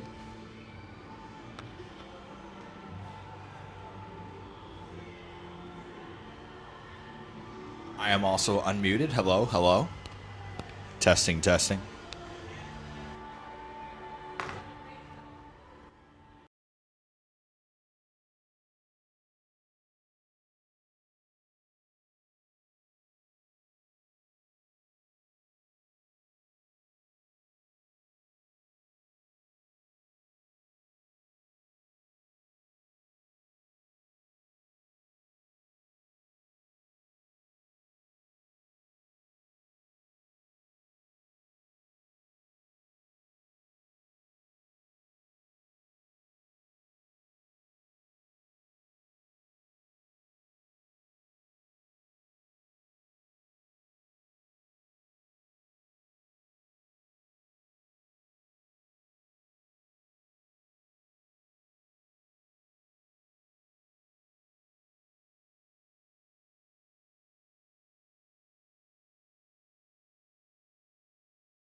Welcome back to Corn Belters Baseball.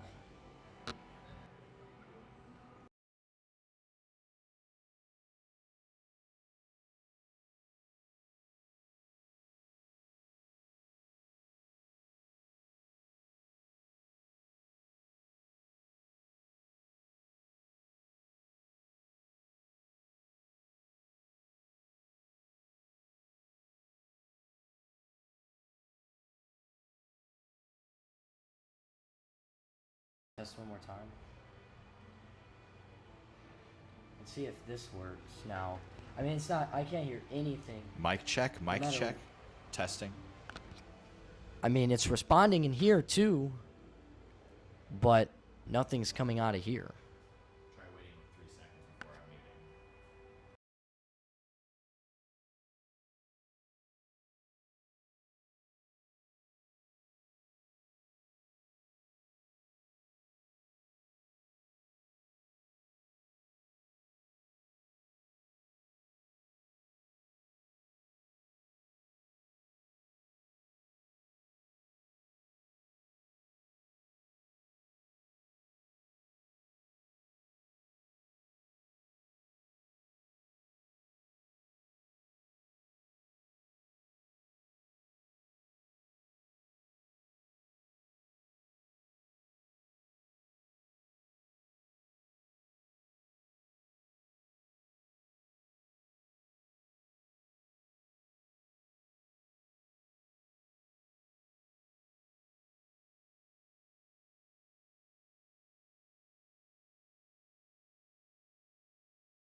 Can you hear me?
Welcome to the Corn Crib. This is a test for game 2.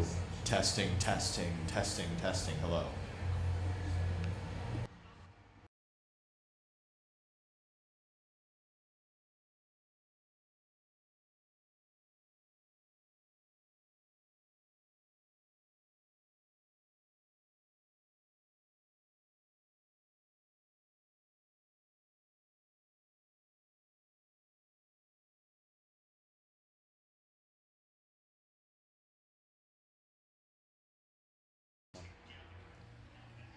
This should be the final test. First pitch is in 10 minutes. Testing mic 2, testing mic 2. All right, let's see.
finally get this one started. What does it take for these guys to stay locked in through all of that waiting? Yeah, someone who's waited out a number of baseball games, it's definitely hard to stay composed because you're battling your mind, basically, whether or not you're going to play, as that one's in there for a strike. Sorry, for a ball. That's going to be ball 4. Really close one there, but was called ball 4. And so the Blue Caps will have a runner on first to start this game, and that'll bring it to Austin Lucas. Going back to your question, though, as a player, you just have to pretend that you're playing no matter what. Because if you're able to do that, your body will stay locked in and you'll be ready to go. First pitch to Lucas is away, a fastball for the first ball. So 5 straight balls here to start the game for the right-hander Brady Parr. His next pitch. First strike of the day is a slider in the outside half. 1-1. Walking was the theme of this game last time. Next pitch is again away, so that makes it 2-1, and Lucas is going to have a hitter's count. Lucas undecided of where he's going to continue his college career, but I think as the runner's going to go, a throw from the catcher is not close, but he slides off the bag, and that is an out. And that is that's a direct evidence of that it's been raining, and it's really slick. These runners are going to have to slide a lot earlier than they normally would. Yeah, he slid about 6-7 feet away from the bag, and it was too late as he slid right through second for the first out. Great throw down by Thiel. Obviously wasn't in time, but Lat puts the tag on, and down goes Schnurley. Just kept on going. 2-2 count for Lucas. Way outside, off speed, lost it. Braden, we were wondering how much of an effect the rain would have here today, and we've already seen it. Well, with all the struggling to find the zone at first, I can't imagine it's easy, but it doesn't make it any easier if you're struggling to find the zone because a lot of those balls are going into the turf and getting soggy. So he does ask for a new baseball for this one, but that one is again in the dirt, and they'll have another runner on after the last Blue Cap slid through second. So it'll be runner on first here for Colby Glenn. Last time these two teams met, the game started off with 4 of 5 consecutive walks, but they were issued to the Bobcats by the Blue Caps pitching staff. First pitch to Glenn is a strike. Got to think that he was taken all the way after he was struggling to find the zone. 1-0 to him. The next pitch, also in there. So it's 0-2. Yeah, that's a good breaking pitch by Parr. You mentioned how hard it might be to grip the ball today, but the movement on that one looked really good. Swing and a miss. 3-pitch strikeout after the 2 walks. And that'll help you settle in. Yeah, no doubt about it. He goes with a heater up high for strike 3 there, and it catches the left fielder, Glenn, swinging. And now it brings up the DH, Michael Lucas. Michael Lucas steps into the box. Runner on first, 2 down. And that one, I must have just missed him. I thought it got him for sure, but he danced out of the way just enough. 1-0.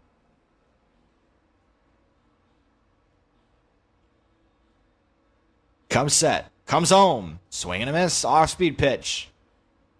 And that's looked a lot better since he switched baseballs. Maybe that was the issue.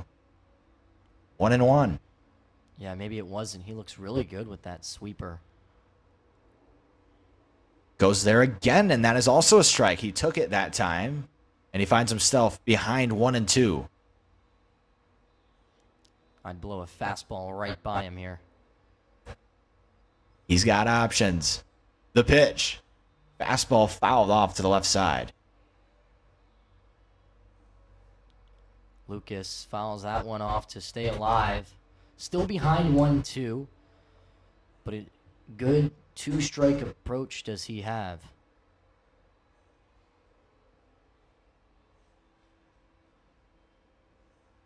Looks over to first and then comes home. Runner on the move. Swing a ground ball to third. Fielded backhand. Fires across the diamond. One bounce and a great play by the first baseman to lean over to his right, and he picked it up.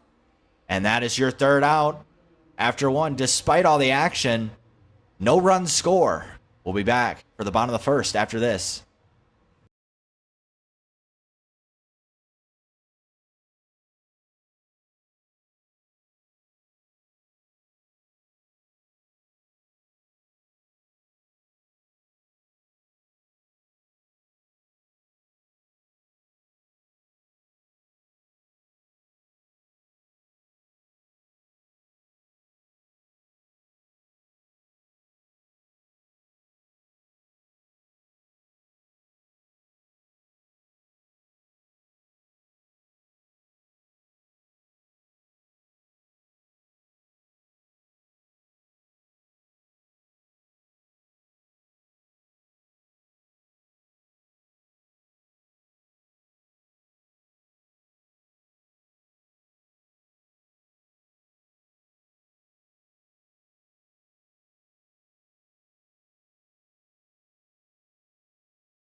Back to bottom of the first action here.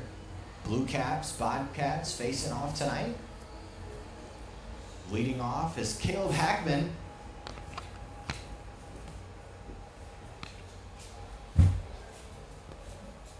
Hackman swings to the first pitch, dribbled up to the pitcher. He will glove it with his bare hand and flip it over to first. That one kind of caught him off guard, a little spin off the turf, but he made the play regardless. That'll be a quick first out here on the first pitch.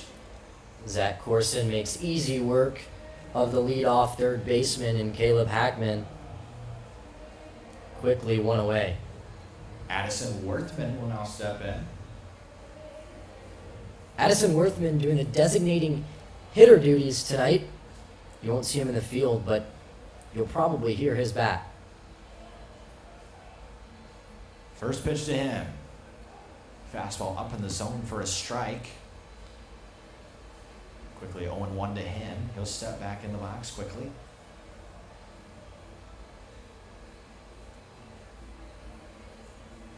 Second pitch. Hit in the air to right. Back, and he will have no chance of that ball staying in the ballpark. That is long gone. Opposite field, way up on the grass.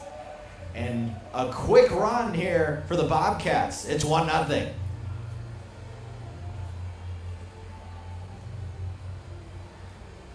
What a swing by Worthman.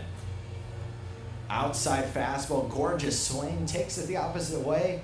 Halfway up that grass up there in right field. That one got all the way up to the top near the sidewalk. Mammoth shot from Worthman. And that'll bring up Kyler Lapp. We'll have a tough act to follow here.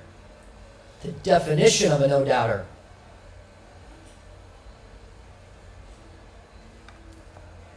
Hey, I called it too. I said you'd hear his bat. You did. manifest that. Kyler Lapp now steps in.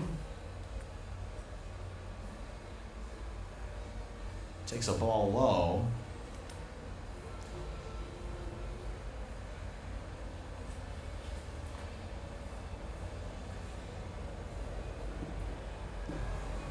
Takes a second to collect his breath. And then comes set. The 2-0. High in the zone, and it's 3-0. Kyler Lapp is an infielder. Plays for Ohio Northern University and is from Ladd, Illinois. 3 balls, no strikes. Here's the pitch. In there for strike 1. Comes back with a fastball, gets in the strike column. That's an important pitch. You've got to find the zone if you're a Blue Caps pitcher tonight. Lapp has to get out of the way in that one. That will be a walk, but a little bit of a scary one because that ball was up by his head. And he'll take first, and I'll bring up Deegan Ailts.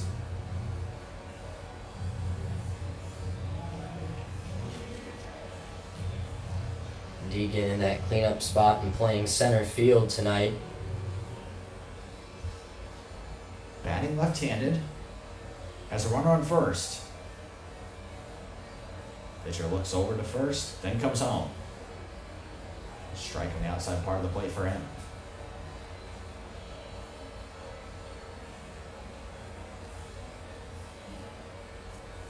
So he's gotten ahead of this batter.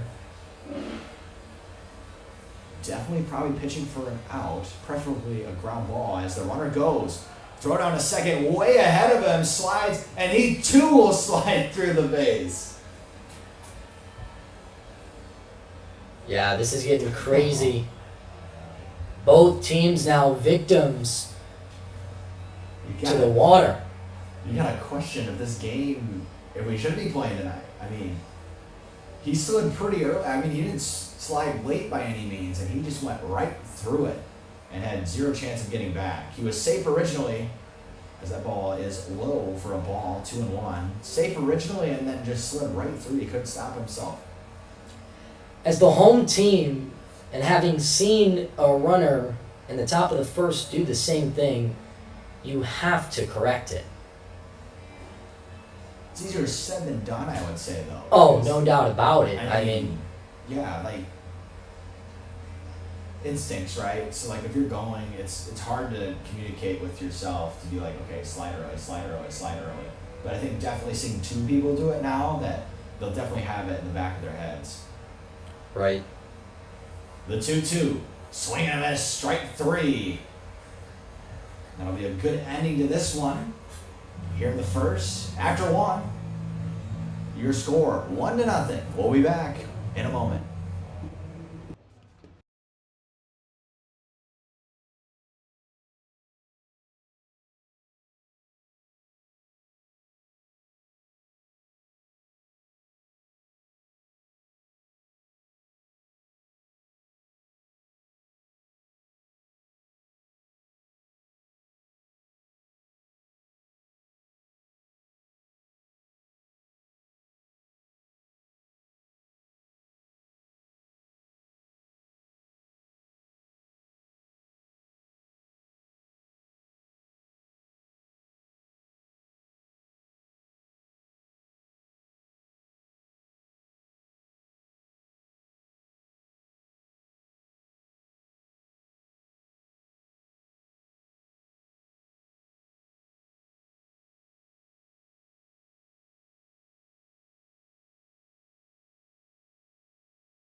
Braden Montgomery will take his first at bat of the day. They're now trailing 1-0, courtesy of an absolute blast in the previous half inning. First pitch to him is a slider. He'll foul it down the left field line.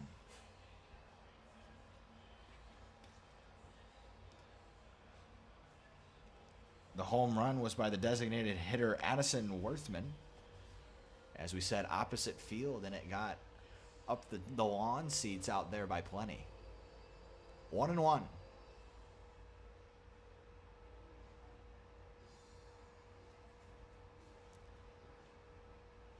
Pitch fouled off again in the same spot as the first pitch. 1-2. Sounded like a broken bat. Yeah, it looks like maybe a couple splinters came off of it. He'll go over and he will grab a new piece of lumber.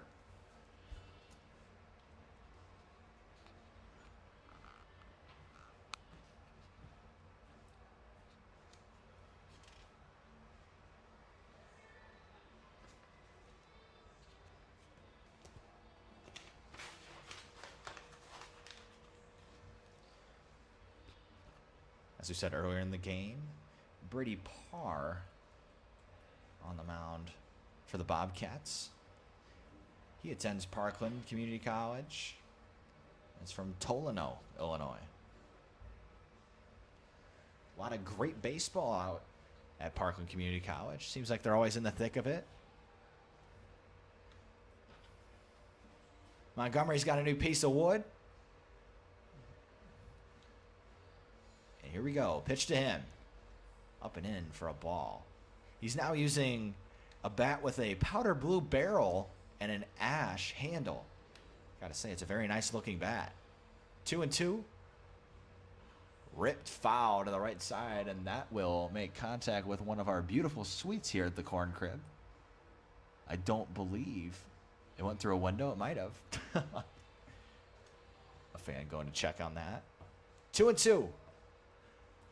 The pitch to Montgomery. No swing called.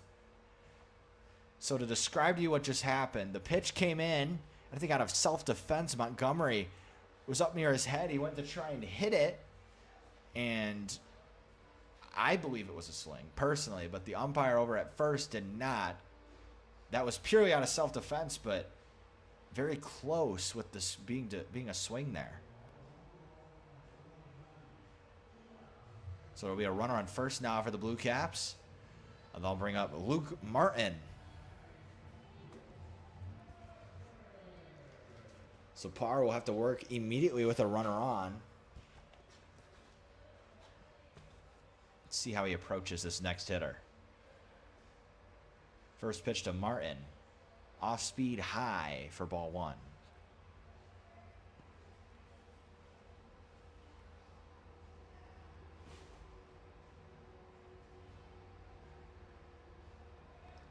Next pitch to him gets past the catcher. Runner will advance to second. And now there's a runner in scoring position here without an out. Skied it over the catcher, and I think Parr is having a little bit of trouble handing onto the baseball. It's a little soggy out there. 2-0. Parr looks over to second, comes home. Off speed and had him absolutely fooled. Great pitch from Parr. Martin had no chance at that one. Important pitch here. Comes home with it. Swing and a miss. Same pitch, same result. Martin was a little more on time with that one, though. We'll see if he goes back to it or if he switches it up. He definitely has options. Parr takes a deep breath before coming home here. The pitch to him. Goes with it again. Did he get the swing? The appeal? Yes, he did. This time, the base umpire says he went around. And that is your first out via the strikeout. Nice pitch there from Parr. Not so convinced he went around on that one, but either way, he'll army walk back to that dugout. Got to think that might have been a makeup call for the previous one. The previous one, the self-defense half swing, I think was a little bit farther than that one. And that one was not ruled a swing, and this one was. Schilling at the plate takes a first pitch strike. Trey Schilling. He wears number 10 for the Blue Caps.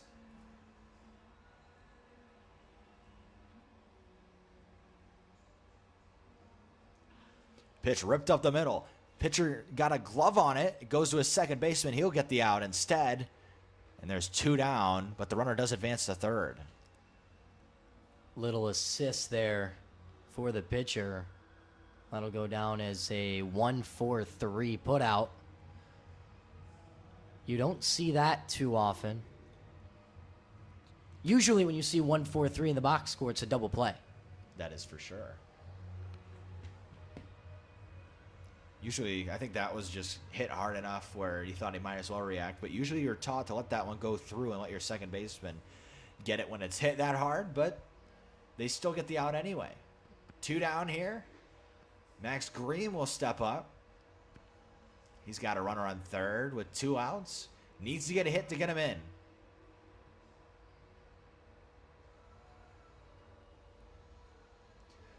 Pitches a fastball just off, and it's 2-0. Tying run just 90 feet away now with 2 gone. The next pitch gets away from the catcher. Bounces. He thought about going and then went. Got him at the plate. Crucial running mistake there. He started breaking for home and then paused for a while and then decided to keep going. I don't think that was smart at all. By that time, if you hesitate at all, you probably should just eat it there. Yeah, no doubt. My rule of thumb when playing baseball was if you're going to steal, you got to commit to the bit. But he obviously hesitated there and draws the final out of the inning at home. Did not commit in the slightest. So we'll go to the bottom of 2. Although they had a runner on third, they failed to score. You're listening to KCL Baseball on the Corn Belters YouTube.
Welcome back. Max Willie will step in for the Bobcats. The Bobcats were the first team to score in this one via that blast that we mentioned earlier in the game from Addison Worthman, sorry. First pitch to Willie is away, and it's 1-0.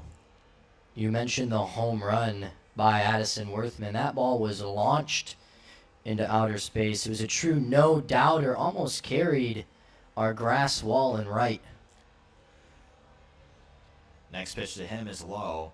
If he can get it that far out to the opposite field, I'd like to see him pull a ball and see how far he can hit it then. Oh, man, wouldn't that be a beauty? 2-0 hitters count to Willie. Corson comes set, comes home. Pitches away for ball 3.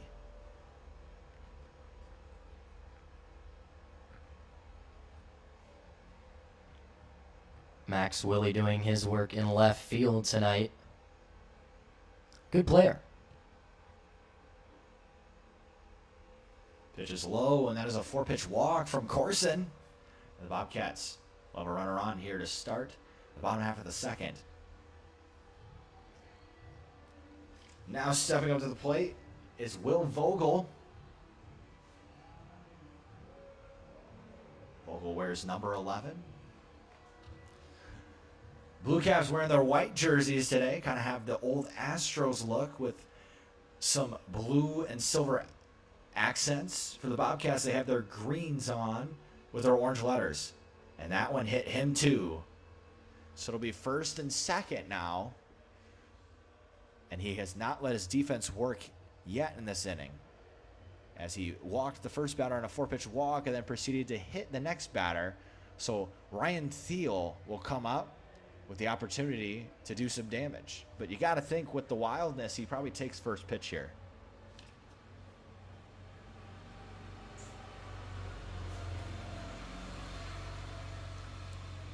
Thiel's the catcher tonight for the Bobcats. First pitch to him, up and in. And it's ball 1.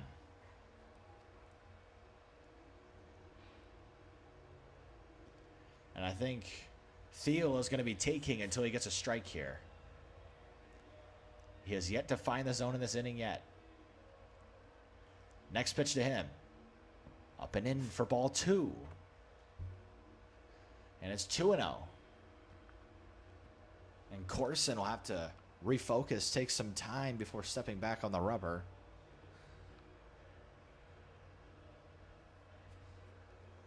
Corson comes home.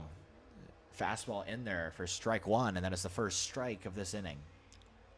Can't go down 3-0. That was an important pitch. He's got to go to a pitch that he likes now here, Braden. Gazes over to second. Then comes home. Goes off speed in for a strike, and it's 2-2. We're even.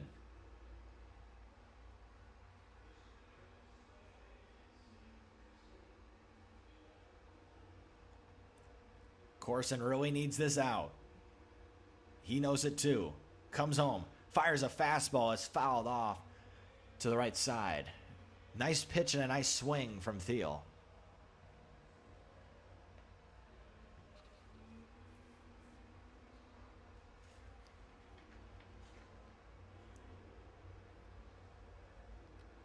Thiel waves his bat in front of the plate.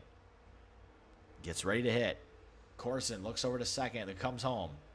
Fastball inside for ball 3. Thiel thought that was ball 4. Lost count of the track of the count a little bit. Full count. And an incredibly important pitch for both sides. The 3-2. Fastball. And it is a ball. It was too high. And the bases are now loaded after 2 quick free passes. That one took a little bit longer, but does get the free pass anyway. And that'll bring up Wyatt Ruff. And Braden, this isn't the first time this year that the Blue Caps have walked the bases loaded to the Bobcats. That's how the game started on opening day here at the Corn Crib just a couple of days ago. So in some familiar, uncomfortable territory.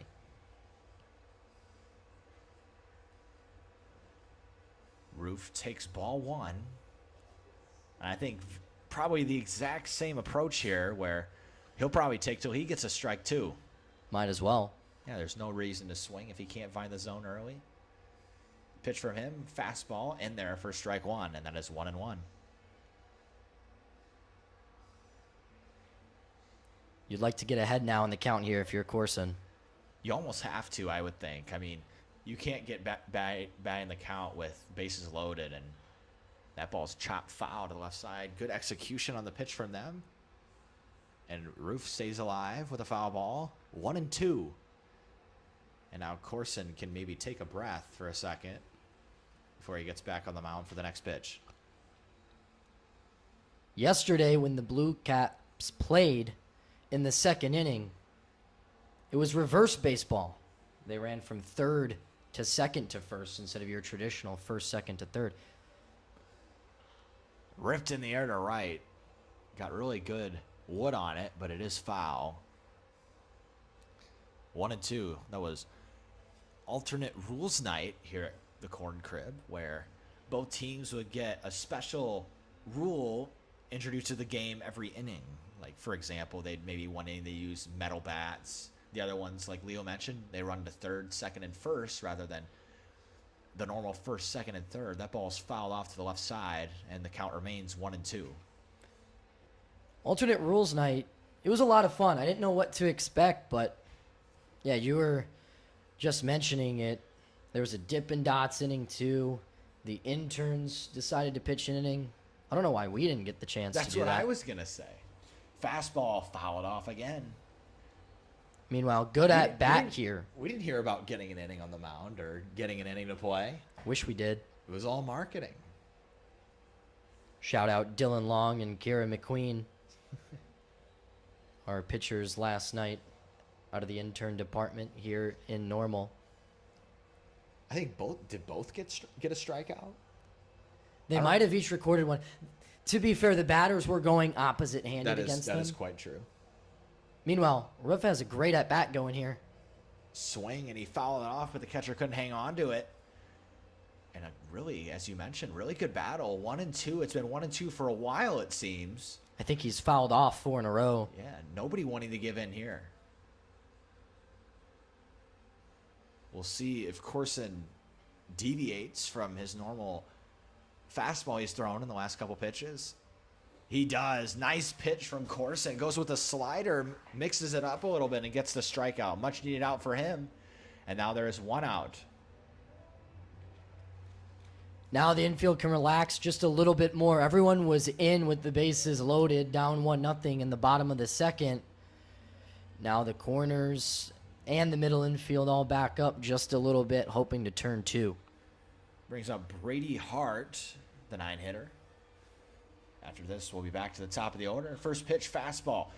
Ground ball to first. He will go to second, and the ball gets away from the shortstop. Another run's going to score. 2 runs score on an errant throw. And I have to believe that instead of taking the chance at second, Leo, I think he should have just stepped on first. A lot of time went by, and by the time he decided he wanted to throw it, it was going to be a bang-bang play. But that ball did unfortunately get away, and he kind of rushed it a little bit because he had to. And he could have had the easy out at first, and it would have been the same type of, obviously the runner would be at second, but now he got first and second with 1 out and 2 runs score.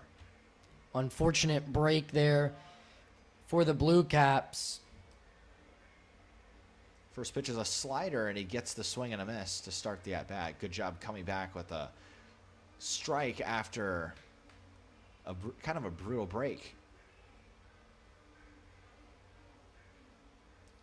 Going back to what you said, play was probably at first, but he did have him beat to second.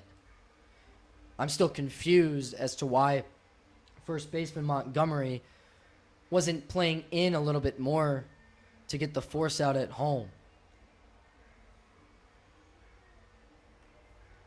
Caleb Hackman, the leadoff hitter, in to hit. Rips one. That is a base hit into left field. Are they going to bring the runner from third? They will not. They'll hold him up. Throw goes to the cutoff man wisely. And we have bases loaded again here with 1 out. Same situation. And the ever dangerous, he homered in his last at-bat, Addison Worthman will step up to the plate with the bases juiced. And that'll prompt a visit to the mound by the Blue Caps manager, who's got a towel with him. I have to imagine that's to wipe the ball. Brutal elements a little bit out there. Maybe not so looking at it, but being on the playing field, it's really slick. It's affecting the quality of the baseball. And both teams have had to kind of adjust a little bit. So we'll have a long meeting at the mound. As we said, Addison Worthman in line to take his at bat with the bases loaded.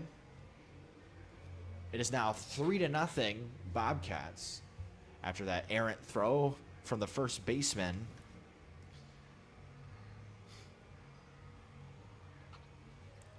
Kind of a muggy night here at the Corn Crib. Yeah. Following all the rain, it's a little miserable in our non-air conditioned press box, but Been a long night, that's for sure. definitely has. So that'll bring up Worthman. Worthman will come up to the plate.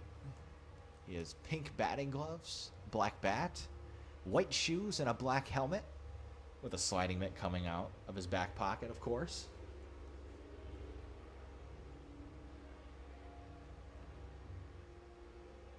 And Corson, gotta imagine that long talk on the mound was about how to go at Worthman here with the bases loaded and one out. First pitch to him is a high fastball for a strike. Caught the top of the zone. Dangerous hitter. As you mentioned, Worthman already with the Oppo Taco earlier tonight. See if he can't hit another one out of the park. Takes the ball away. 1-1. He's the type of guy you look at and you're like, yeah, I can imagine he can hit the ball pretty far. Yeah. I mean, I Stands said it in tall. his first at-bat, right? Mm-hmm. The 1-1. Swinging a big miss. 1-2 now. And Corson has a favorable count to go at a dangerous hitter like Worthman. What do you think he's going to go to after that, Leo? Might go with another fastball. Just beat him with that one upstairs. Imagine this one, though, might be just off the plate as he's ahead 1-2. Goes with a fastball away. Might have lost it a little bit. 2-2.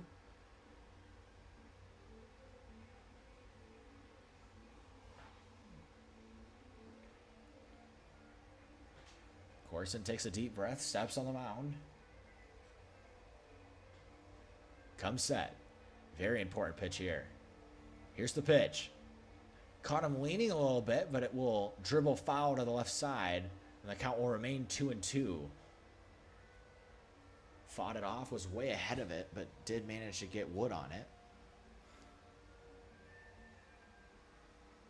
One of the cool things about the KCL, Braden, and we've said it time and time again, but it's the opportunity for these kids who have just finished their high school days to get a first look at the collegiate level. And it's also a good opportunity for them to impress the normal Corn Belters organization. Speaking of the Corn Belters, they're in O'Fallon right now, up 6-3 in the top of the 7th against the Hoots. High fastball just inside. So now it's full count. And he's going to have to challenge him here, but you really want to place this one. Maybe a high and away fastball, but that's what he took out the last at bat. So maybe they try to go in here. We will see what Corson decides. The pitch. Up and in fastball, and it's going to result in a walk. So that's going to make it 4-0. Another walk for Corson. And now that'll bring up Kyler Lapp, the shortstop. That's already the 4th walk of the inning issued by Zach Corson. The 5th of the game. He's got to settle in here. Otherwise, the Bobcats might mercy rule the Blue Caps. Ball high, 1-0. For a second time in 3 games. Both their wins, by the way, this year for the Bobcats have been by way of the mercy rule. A lot of dangerous hitters on this Bobcats team. That's ripped foul to the right side. That'll end up in the stands. 1-1. A lot of empty seats following, combining, I mean, the weather and the late night. A lot of fans have decided to sit this one out. Can't blame them. Next pitch is in there for strike 2. And I gotta believe that Corson is not gonna mess around here. He's probably gonna go right at him after failing to set down Worthman. Here's the pitch. Wild off-speed pitch to the backstop. And the pitcher, that's unfortunate for him. The run does score. I think Corson kind of gave up on the play and then had to really hustle to get home after he had kind of walked home a little bit. That ball hit a place on the padding that bounced right back to the catcher. And if he was at home, I have to imagine he would have probably been out. But fortunate for him, he was not expecting that type of a hop off the padding. So it is now 5-0. And the catcher will go consult Corson. Come back. 2-2 count to Kyler Lapp. The force out is now out of the question, with runners now on second and third. Blue Caps still haven't gotten a hit. Gazing up at the scoreboard. Corson comes set and comes home. That ball's crushed. High in the air to center.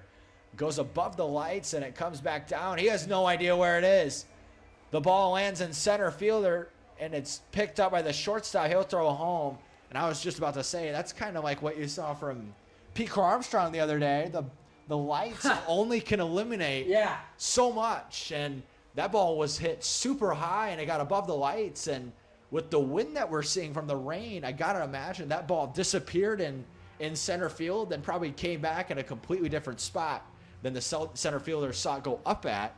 That's just kind of an unfortunate occurrence. I mean, there's not much you can do about that. So that'll bring another mound visit to the mound by the Blue Caps manager, and he will take the ball from Corson, and Corson's night's over. And he'll call upon a new pitcher. We will also take a break. Your score, 6-0, still here in the bottom of the second. We'll be back in a moment.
Deegan ace. He grounds one over to short.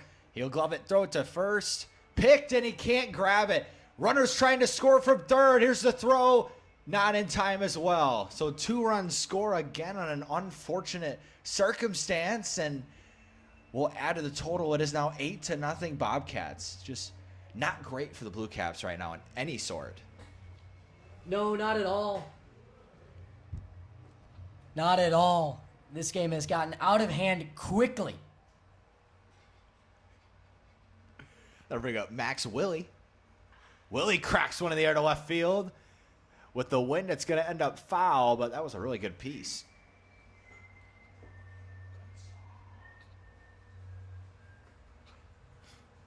Willie will find himself down 0-1. It's now 8-0 Bobcats. 7-run second inning. And they're running away with it. Not a whole lot of life over there in the Blue Caps dugout. First pitch is high and away. Sorry, second pitch to Willie is high and away, and it's 1-1.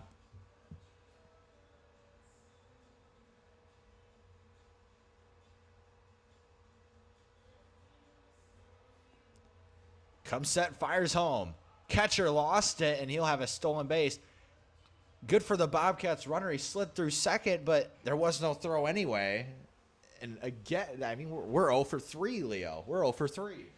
Yeah, that's the third time it's happened tonight. We said it before. It's easier said and done to adjust to that. But, man, another brutal mistake. Pitcher comes set, fires. This one's in the dirt. Hits off the concrete, and the runner will advance to third. And now they're going to send the runner back to second. I'm a little confused by that, because he can steal on a walk. I think at this point they just feel bad for the Blue Caps, as they've had some mishaps with the lights and some error due to the water. So he'll go back, and they're up 8-0, so I don't think they care. That's all I could think of, because, I mean, that was nowhere near the batter, so it didn't hit him. So I genuinely have no clue. Other than, yeah, I guess, going back to second. Being merciful, I guess. 1-0. Next pitch, swing and a miss. Throw back to first. It hits the runner and rolls away. And the runners will both advance to second and third. And this is just kind of a little bit ridiculous. And they'll have another meeting at the mound. The coach is going to come out, talk to the umpire. He'll flip a baseball. And we're going to have another chat on the mound. And I think he's done. So the pitcher, no, he is going to let him out there. We're going to take a little bit of a break here too, though. We'll be back in just a moment.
Welcome back. Score is currently 8-0. Runners on second and third here with one out. And that'll bring up Will Vogel.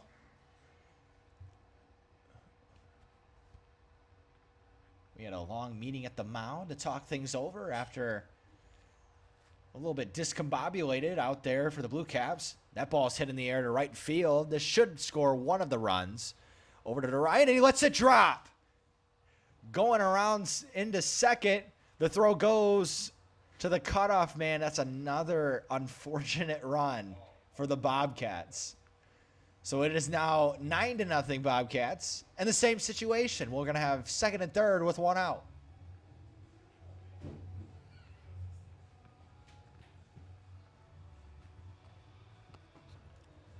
Yeah, that's another unforced error by the Lights. Got to imagine the pitching staff is frustrated right now. That's the fourth error, although that'll go down as a hit. I think you're being a little bit generous saying that's the Lights that got it that way. I think that was just strictly misplayed, but we'll give it to him. Second and third now. Ryan Thiel will step in.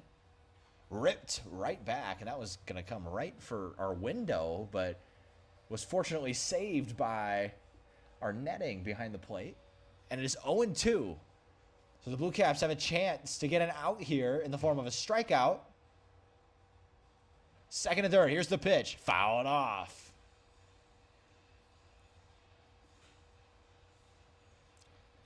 Oh, 2 count. Our scoreboard currently says 4 hits, but that can't be right. 9-0 your score. Here's the pitch. High and away fastball. Maybe he got squeezed a little bit on that call. It's 1-2. 1-2 count to Thiel. Comes set, comes home. Foul it off behind the plate. And this at-bat continues.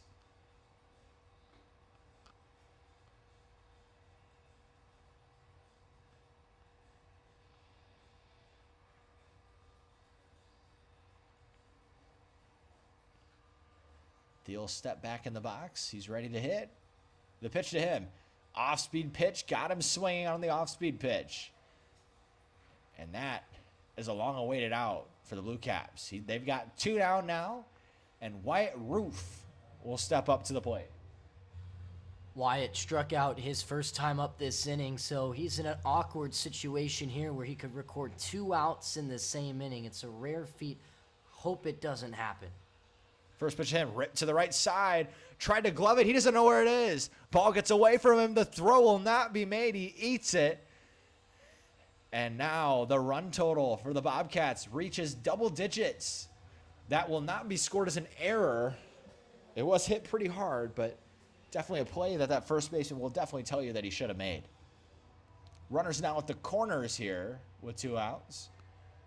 That'll bring up Brady Hart, the outfielder. First pitch to him catches the top of the zone for strike 1.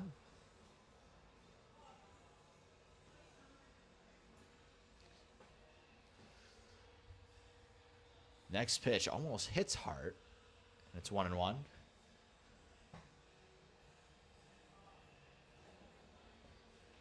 One and one count here with 2 outs. One pitch away from getting out of it. That ball is hit in the air to right field. He has a chance to redeem himself. Over to his right and almost lost it again. But he does make the play this time. Maybe a little bit yippy after the first one dropped, but the inning comes to a close. 9 runs. Score in the bottom of the second. Your score is 10-0 Bobcats after 2.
Parr takes them out for his third inning of work.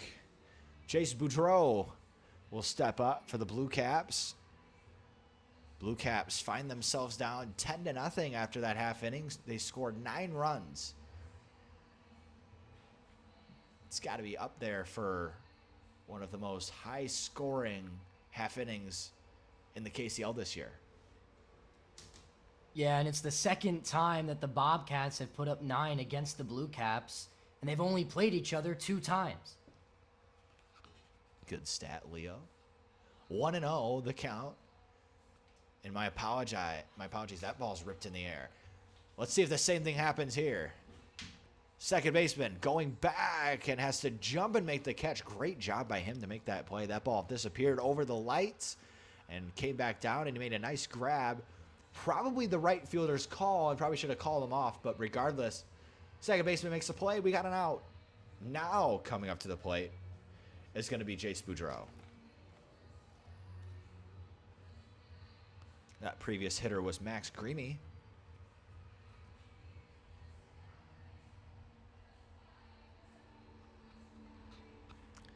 One down, Boudreau, his first pitch. Ripped in the air to right field, carrying down the line. It's going to land foul. And a long first strike for the Bobcat pitcher, Brady Parr.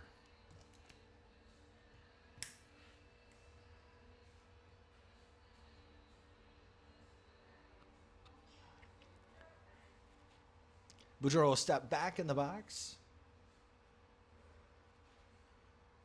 He's got 1 strike on him. Next pitch.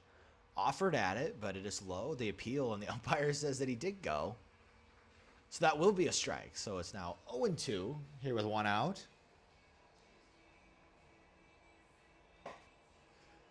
You look up and you see 3 errors next to the guest portion of the scoreboard as that ball is swung on and missed for another strikeout.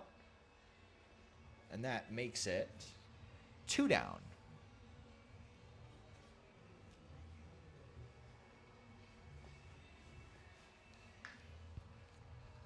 Two down, that'll bring up Grayson Schnurley. First pitch to him is an off-speed pitch away for ball 1. 1-0. As I was saying, 3 errors next to the Blue Caps portion of the scoreboard. Big part of why 9 runs scored the last inning. Had many chances to make plays and just could not get it done. Next pitch. Low and away, and it's 2-1. Parr struggling with control here in this at-bat. 2-1. Parr comes set. Comes home. Fastball in there for strike 2. And we're all square at 2. 2-2 with 2 outs.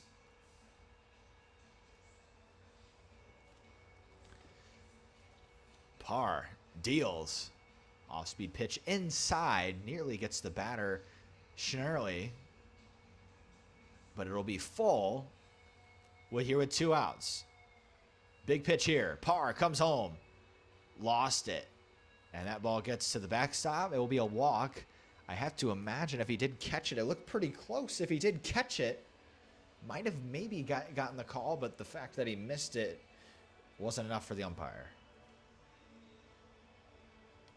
And now stepping up to the plate is Austin Lucas. Lucas looking to provide anything he can to this Blue Caps team.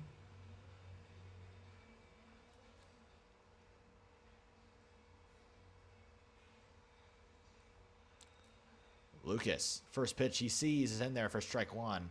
Fastball low and in. Definitely a tough pitch to hit. Righty-lefty matchup.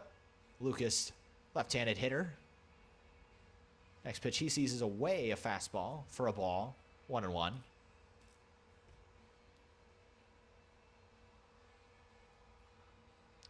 One count. Runner at first takes his lead. Next pitch is inside, 2-1.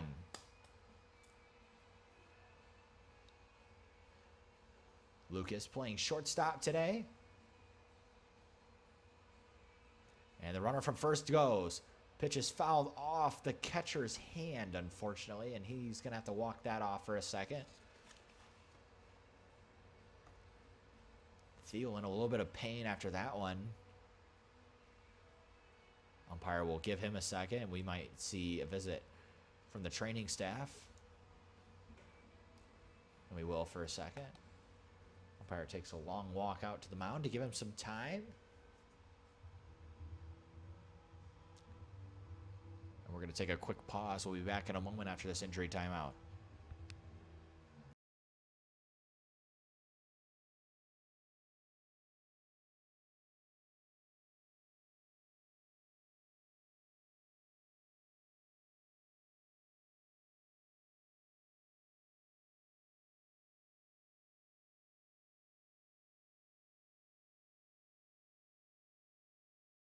Lucas steps back in.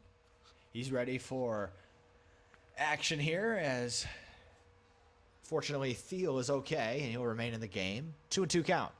Pitches a way fastball and it's full. Full count here with 2 outs. Thiel was good enough to stay in this game, looking to help provide this 3rd out. Pitches high and up for a ball, and that is ball 4. And Parr gives up another walk. That'll bring up Kobe Glenn. Glenn, the left fielder today.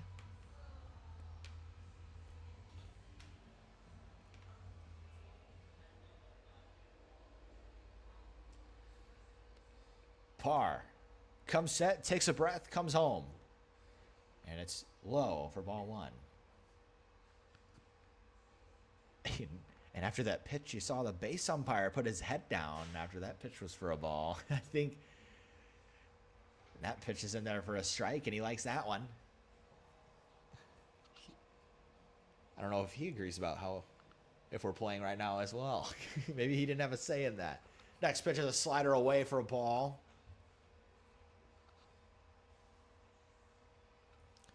2-1.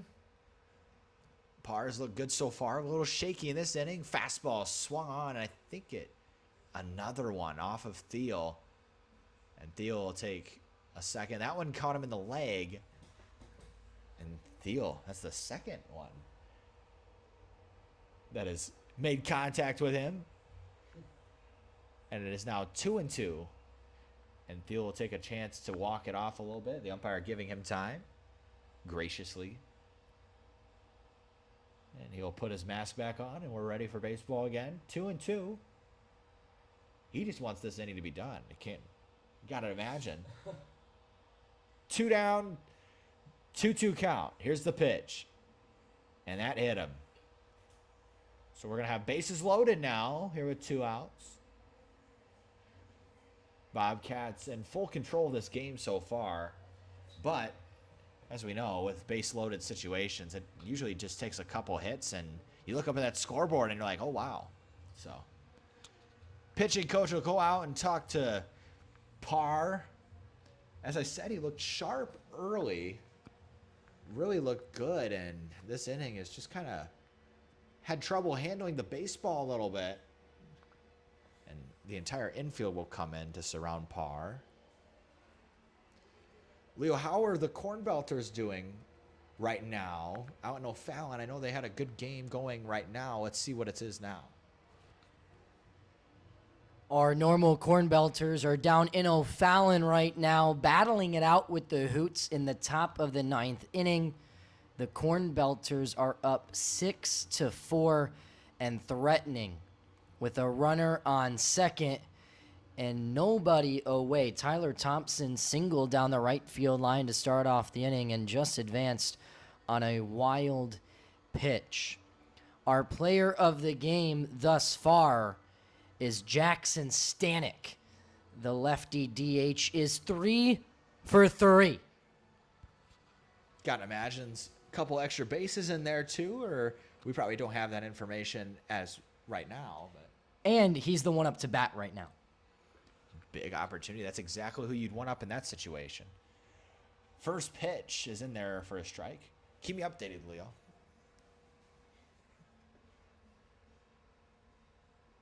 Next pitch goes right at him. Popped foul. This could be playable. First baseman going over, jumping, and he makes the catch to end the inning. And that is a big-time play by the first baseman. They get the third out. We'll go to the bottom of 3. Your score, Bobcats 10, Blue Caps nothing.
Welcome back to KCL Baseball on the Normal Corn Belters YouTube. We thank you for listening. If you're just joining us, current score is 10-0 Bobcats. Caleb Hackman stepping in with a big inning by the Bobcats. You can almost seal a 10-run rule. We'll see if they can get something started. First pitch, big swing and a miss. First strike one. 0-1.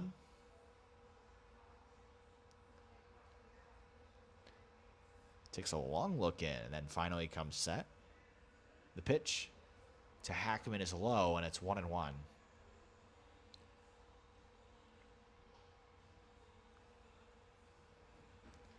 After that first big swing, I got to think he's being aggressive here with the 10-0 game. Called strike 2. Hackman didn't like the call. It was a little inside. He kind of had to kick his foot back, but must have caught enough of the plate to be called a strike. 1-2. Next pitch. Up and in for ball 2, and it's 2-2. Even at 2. Hackman at the plate. Here's the pitch. Up and in, and it's full. 3-2. We've had a lot of full counts tonight.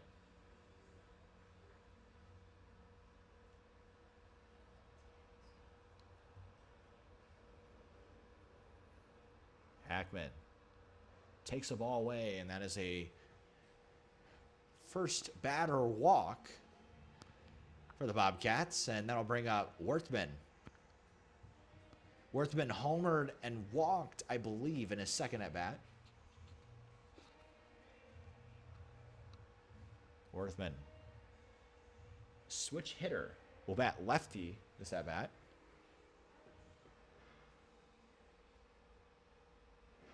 My apologies. This is Carter Harris. This is not Worthman. Carter Harris will replace Worthman in the DH spot. Getting it bad in a 10-0 game.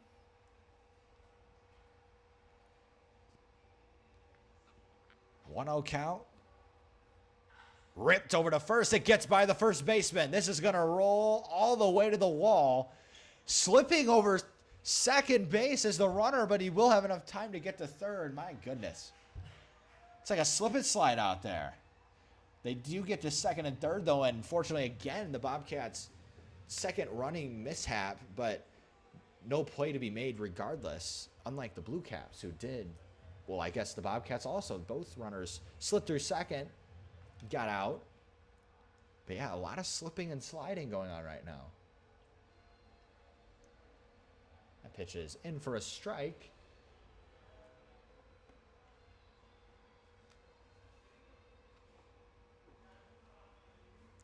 Oh, and 1 count. Second pitch. Foul it off to the left side.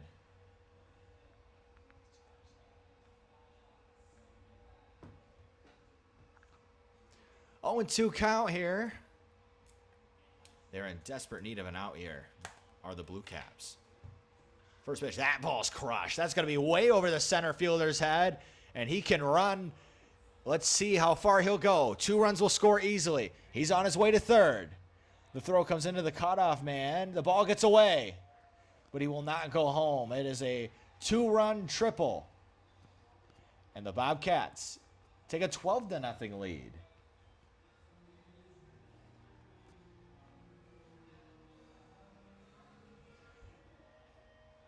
And the Blue Caps manager will take another slow walk out to the pitcher's mound, and they're going to go with another arm. We're going to take a break here. We'll be back in just a moment. Your score, 12-0 Bobcats.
KCL baseball action. That triple was provided by a pinch hit opportunity from Carter Lang. My apologies. Can't imagine why the outfield was playing so shallow. Left and center field are incredibly shallow, and right field is very deep. And he put it right over their head. Next pitch is in there for strike 1, and it's 1-1. 1-1 count here. It's number 8, Deegan Ailts. He bats left-handed. Favorable matchup for him. Next pitch is in there for strike 2. 1-2.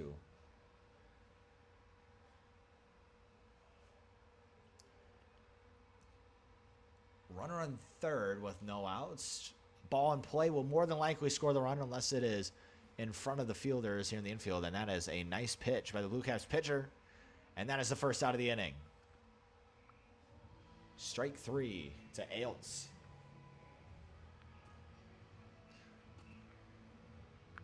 And I'll bring up number 13, Max Willie.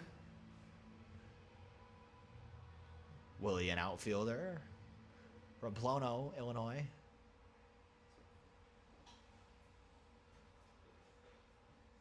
First pitch to him is outside for a ball 1. 1-0 count here for Willie. Damage being done all up and down the Bobcats lineup. Getting production from everybody. Next pitch is in there. Comes back with a strike. 1-1.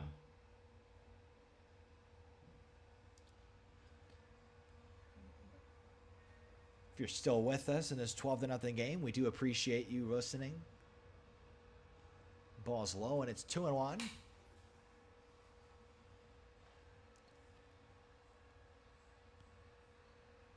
Willie has a similar stance to Bryce Harper.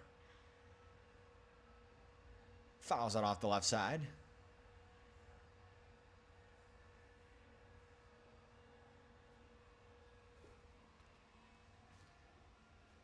Two count to Willie. Pitcher comes set and comes home. Ripped in the air to right. Fielder started in and had to jump to make the catch. Throw comes in, and it is not even close. The run does score. I wouldn't say that was a misplay, but the right fielder did start in at first and then had to leap to make the catch. But nevertheless, they do get the out, but the Bobcats also do get the run. Third run of the inning. 13-0 your score now. And Vogel will step in for his at-bat now. First pitch to him is away for a ball, and it's 1-0.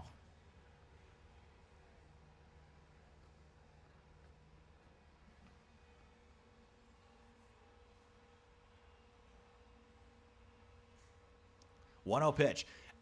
Hit in the air to left. Wind blows it into center. Wow. That ball was a routine pop fly to left field, and the wind brought it all the way into center. And that is your third out. We'll go to the fourth. Your score, Bobcats 13, Blue Caps 0. And they are still hitless in this game. We'll be back in a moment.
We're through 3 here at the Corn Crib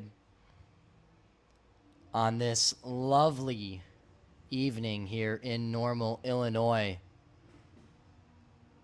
Luke Bonstetter, the new arm for the Bobcats out of Lakeland Community College, out of Matin, Illinois, looking to keep this no-hitter going for a Bobcats pitching staff that has been close to perfection here tonight. And that first offering to Roselle misses low for ball 1. Working quickly, here's the second, and that'll be low and away for the second ball. The 2-0 is ripped, and it's behind us, foul. Michael Roselle, the batter, playing first base in for Braden Montgomery, who walked in the second inning for this Blue Caps roster. Here comes the 2-1, and that one is fouled back and away.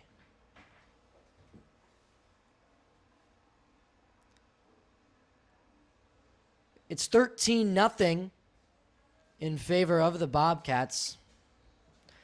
Blue Caps looking for their first hit. Here comes the 2-2. That one's high. Out of the hand of Bonstetter. Bonstetter working from the windup, and that one sails high for ball 4. So another walk issued by this Bobcat staff. It's the 6th of the night, including also a hit by pitch.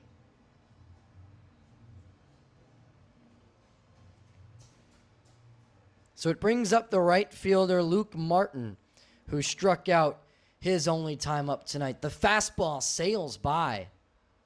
A huge swing and a miss from Martin for strike 1. Bonstetter now working from the windup, checks the runner at first, fires to home for strike 2. Only 2 strikeouts for this pitching staff. Let's see if they can't get a third, and that one just misses inside. Looked good coming out of the hand, just didn't break in time for the righty out of Lakeland Community College. Here comes the 1-2. A swing and a miss for strike 3. Bonstetter retires Martin on a sweeper low and away. What a pitch from the righty. So with 1 out now, it's the third baseman, Trey Schilling, who last time grounded out to second after his ground ball hit the pitcher. He's ahead now 1-0 after the first one is high. The second offering is just outside. Blue Caps still desperate for their first hit of the night. And Schilling fouls it back for strike 1. This Blue Caps team thrown off a little bit after alternate rules night last night against the Prairie Flamingos. As that one misses low, good stop by the catcher.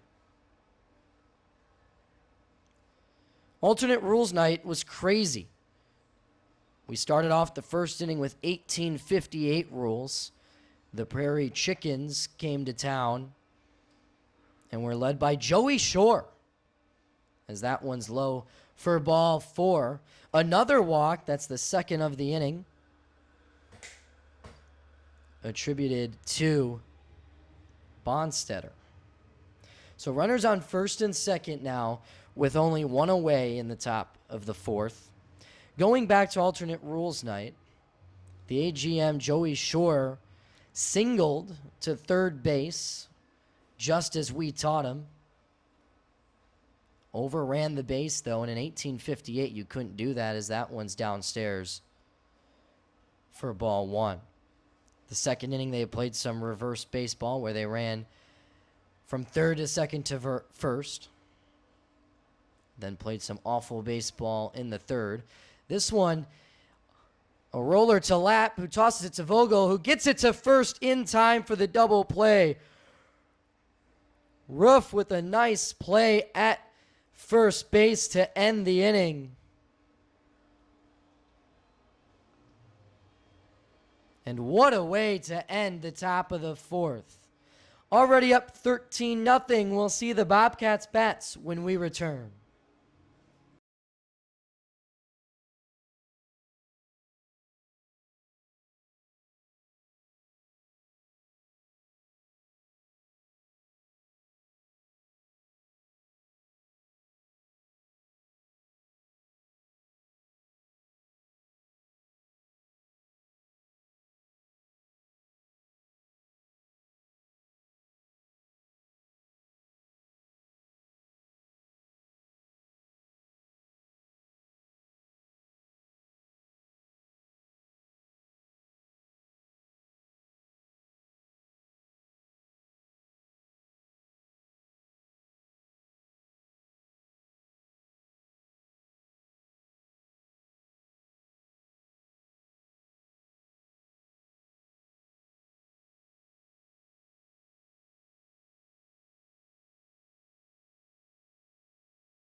Catching for the first time tonight for the Blue Caps is Carter Lang. And we also have a new arm on the bump. It'll be number 33, Kellen Hirschberger, a local kid here from the Blono area out of Spoon River College, who will make his debut tonight for the Blue Caps. But he's working out of a 13-run hole as that one almost hits the batter in Ryan Thiel. Thiel only batted twice so far tonight, both in the second inning, where he walked and struck out. Here comes the 1-0. This one a good pitch right down central for strike one.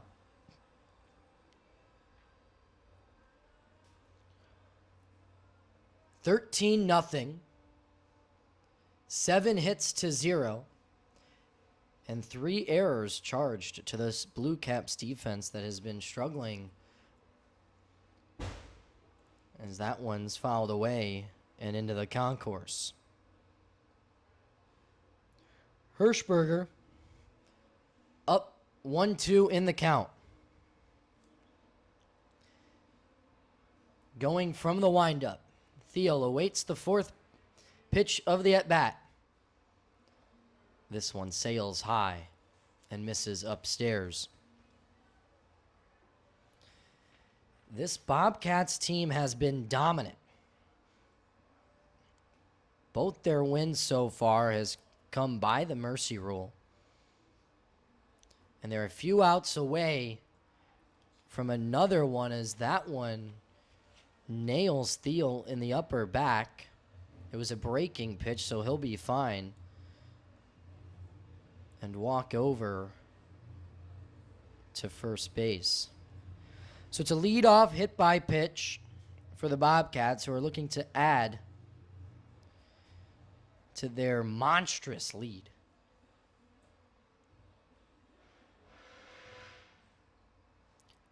As the first baseman, Wyatt Roof, steps in. This one, a major league pop-up on the left side of the infield.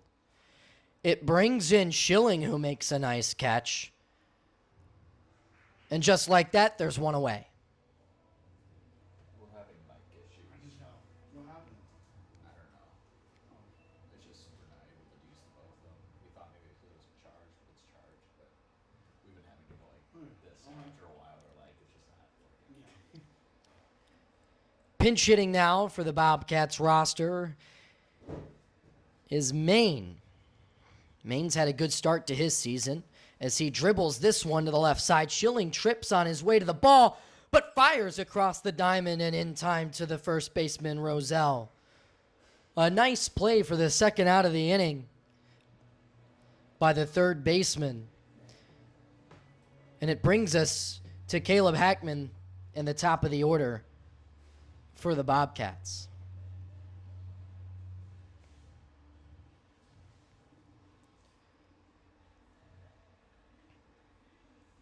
Schilling's had a busy inning. He's retired the first 2 batters. Can you make it a third? Oh, and the bat goes flying on a swing and a miss from the third baseman. Oh, my goodness. That one sailed a good 125 feet toward the dugout.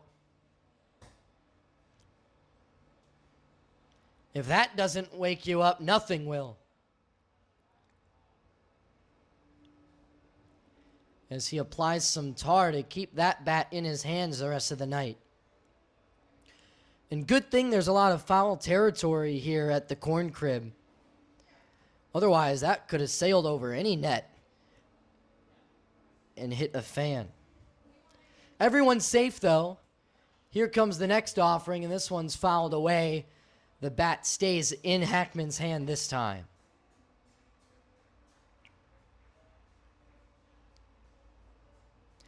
Hackman quickly down 0-2. 1 for 2 tonight with a single in the second. Here's the 0-2. Good placement on that one, but just upstairs and inside. Hirschberger trying to deal the Blue Caps first shutout inning of tonight's contest.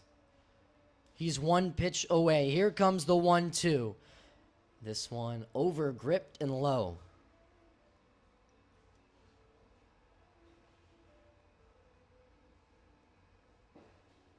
Hackman's reset now after the bat went flying a moment ago. Here comes the 2-2 pitch. This one a breaking ball. And this one is set to left center. And a diving catch by Glenn. And a ball that looked like would get out. The wind keeps it in, and Glenn dives at the warning track, putting his body on the line for the Blue Caps. And an unreal play from the left fielder sends us to the top of the 5th, where the Blue Caps need to score 4 to keep this game moving. You're listening to Colonel's Collegiate League Baseball on Normal Corn Belters YouTube.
Luke Bonstetter remains in the game for the Bobcats here to close things out in the top of the 5th. A combined no-hitter so far for this Bobcats pitching staff through 4. And should they get out of this inning without a hit, it will be a no-hitter, as a mercy rule comes into effect if the Bobcats are up by 10 or more after the 5th. The second baseman, Jace Boudreau, will lead things off, and will take that one for a first pitch strike, low and inside. It just caught a piece of the corner. I'm sure he'd like to have ABS and tap that helmet to take a look at that one, as the second pitch misses up and in. Boudreau 0 for 1 tonight. Recorded an out in the 3rd. Dribbles this one over to the right side. Roof is there, but doesn't make the play. He has trouble on the transfer.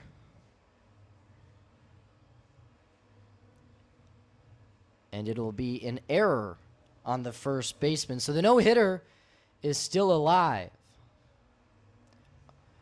Nonetheless, a runner on first for the Blue Caps. An important runner.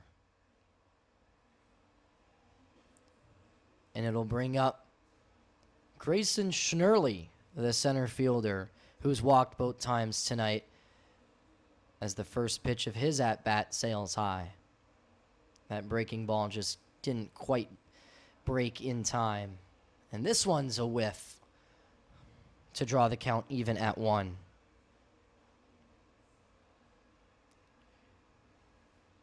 Schnurley has looked good tonight as he swings and misses at another. His approach has looked good so far. Hasn't recorded an out at the plate, but did on the base paths. And a swing and a miss for strike 3.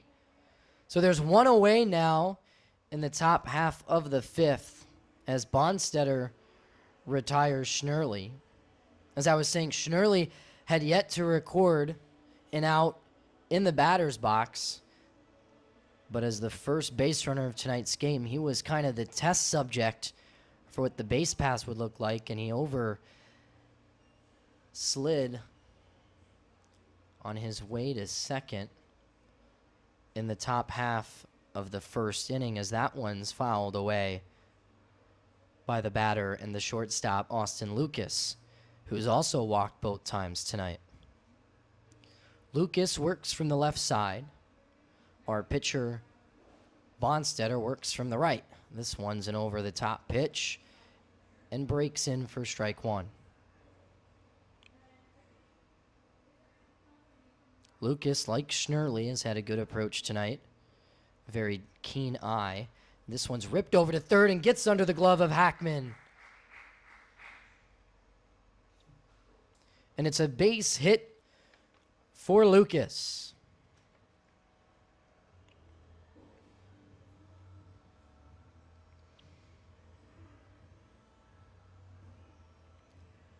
And with that, the Blue Caps have their first hit of the contest and see a runner in scoring position for the first time in quite a while.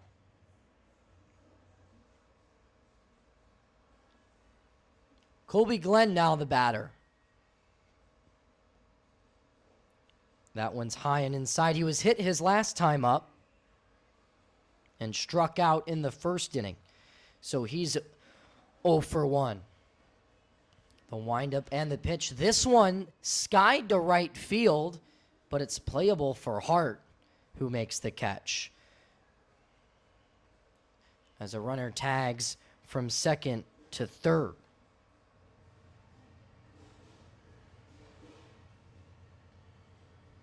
Two gone now. And should the Bobcats hold the Blue Caps to 3 or fewer runs, we're just 1 out away.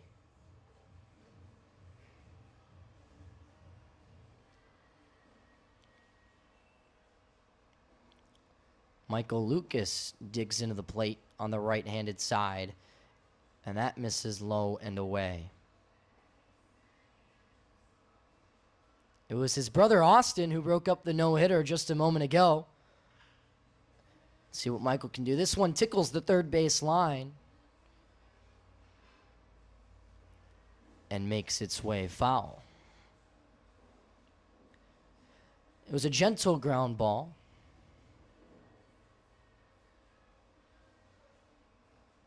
Almost hit Boudreaux, who's the runner on third. Here comes the next offering. This one a breaking ball and a nasty pitch for strike 2. So it's a 1-2 count now with 2 away. Bonstetter with a chance to close this out.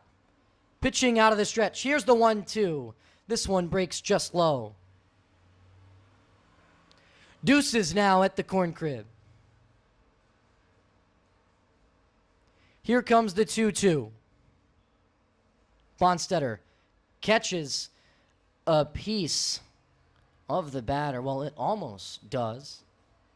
Lucas moving away in time to set up the payoff pitch. Here comes the 3-2. Bonstetter delivers.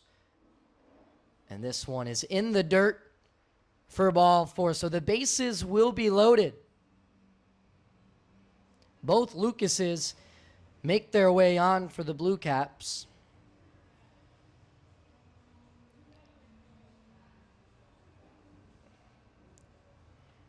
And it'll bring up Roselle.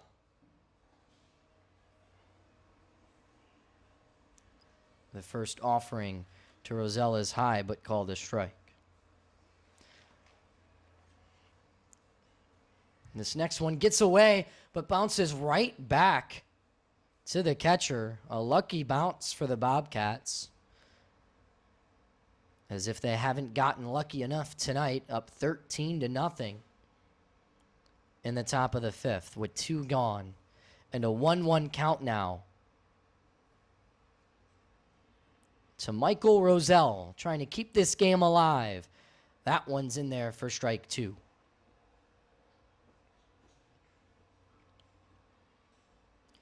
Need something here if you're the Blue Caps. Here comes the 1-2. This one's high. And Bonstetter misses upstairs again.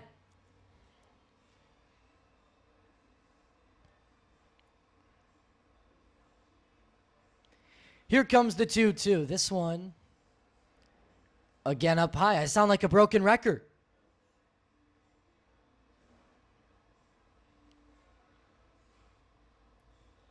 This will be the second full count in a row that Bonstetter faces. The windup and the pitch. Staying alive is Roselle, who fouls that one back. One thing about these Blue Caps, they won't go down without a fight. They might be down a baker's dozen, but they're threatening here. Here comes the payoff pitch. Roselle catches a piece of it off the face mask of the umpire. Thiel will check in on Bonstetter, who's on the mound, to give the home plate umpire some time to breathe. Shaken up a bit, but looks okay. Appeared to have caught him on the arm.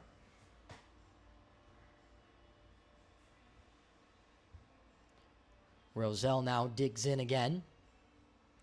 Here comes the second payoff pitch. This one, a swing and a miss, strike 3. Bobcats seal the deal. And just like that, win their 3rd game of the season in dominant fashion. It's a 13-0 win as the Bobcats one-hit the Blue Caps.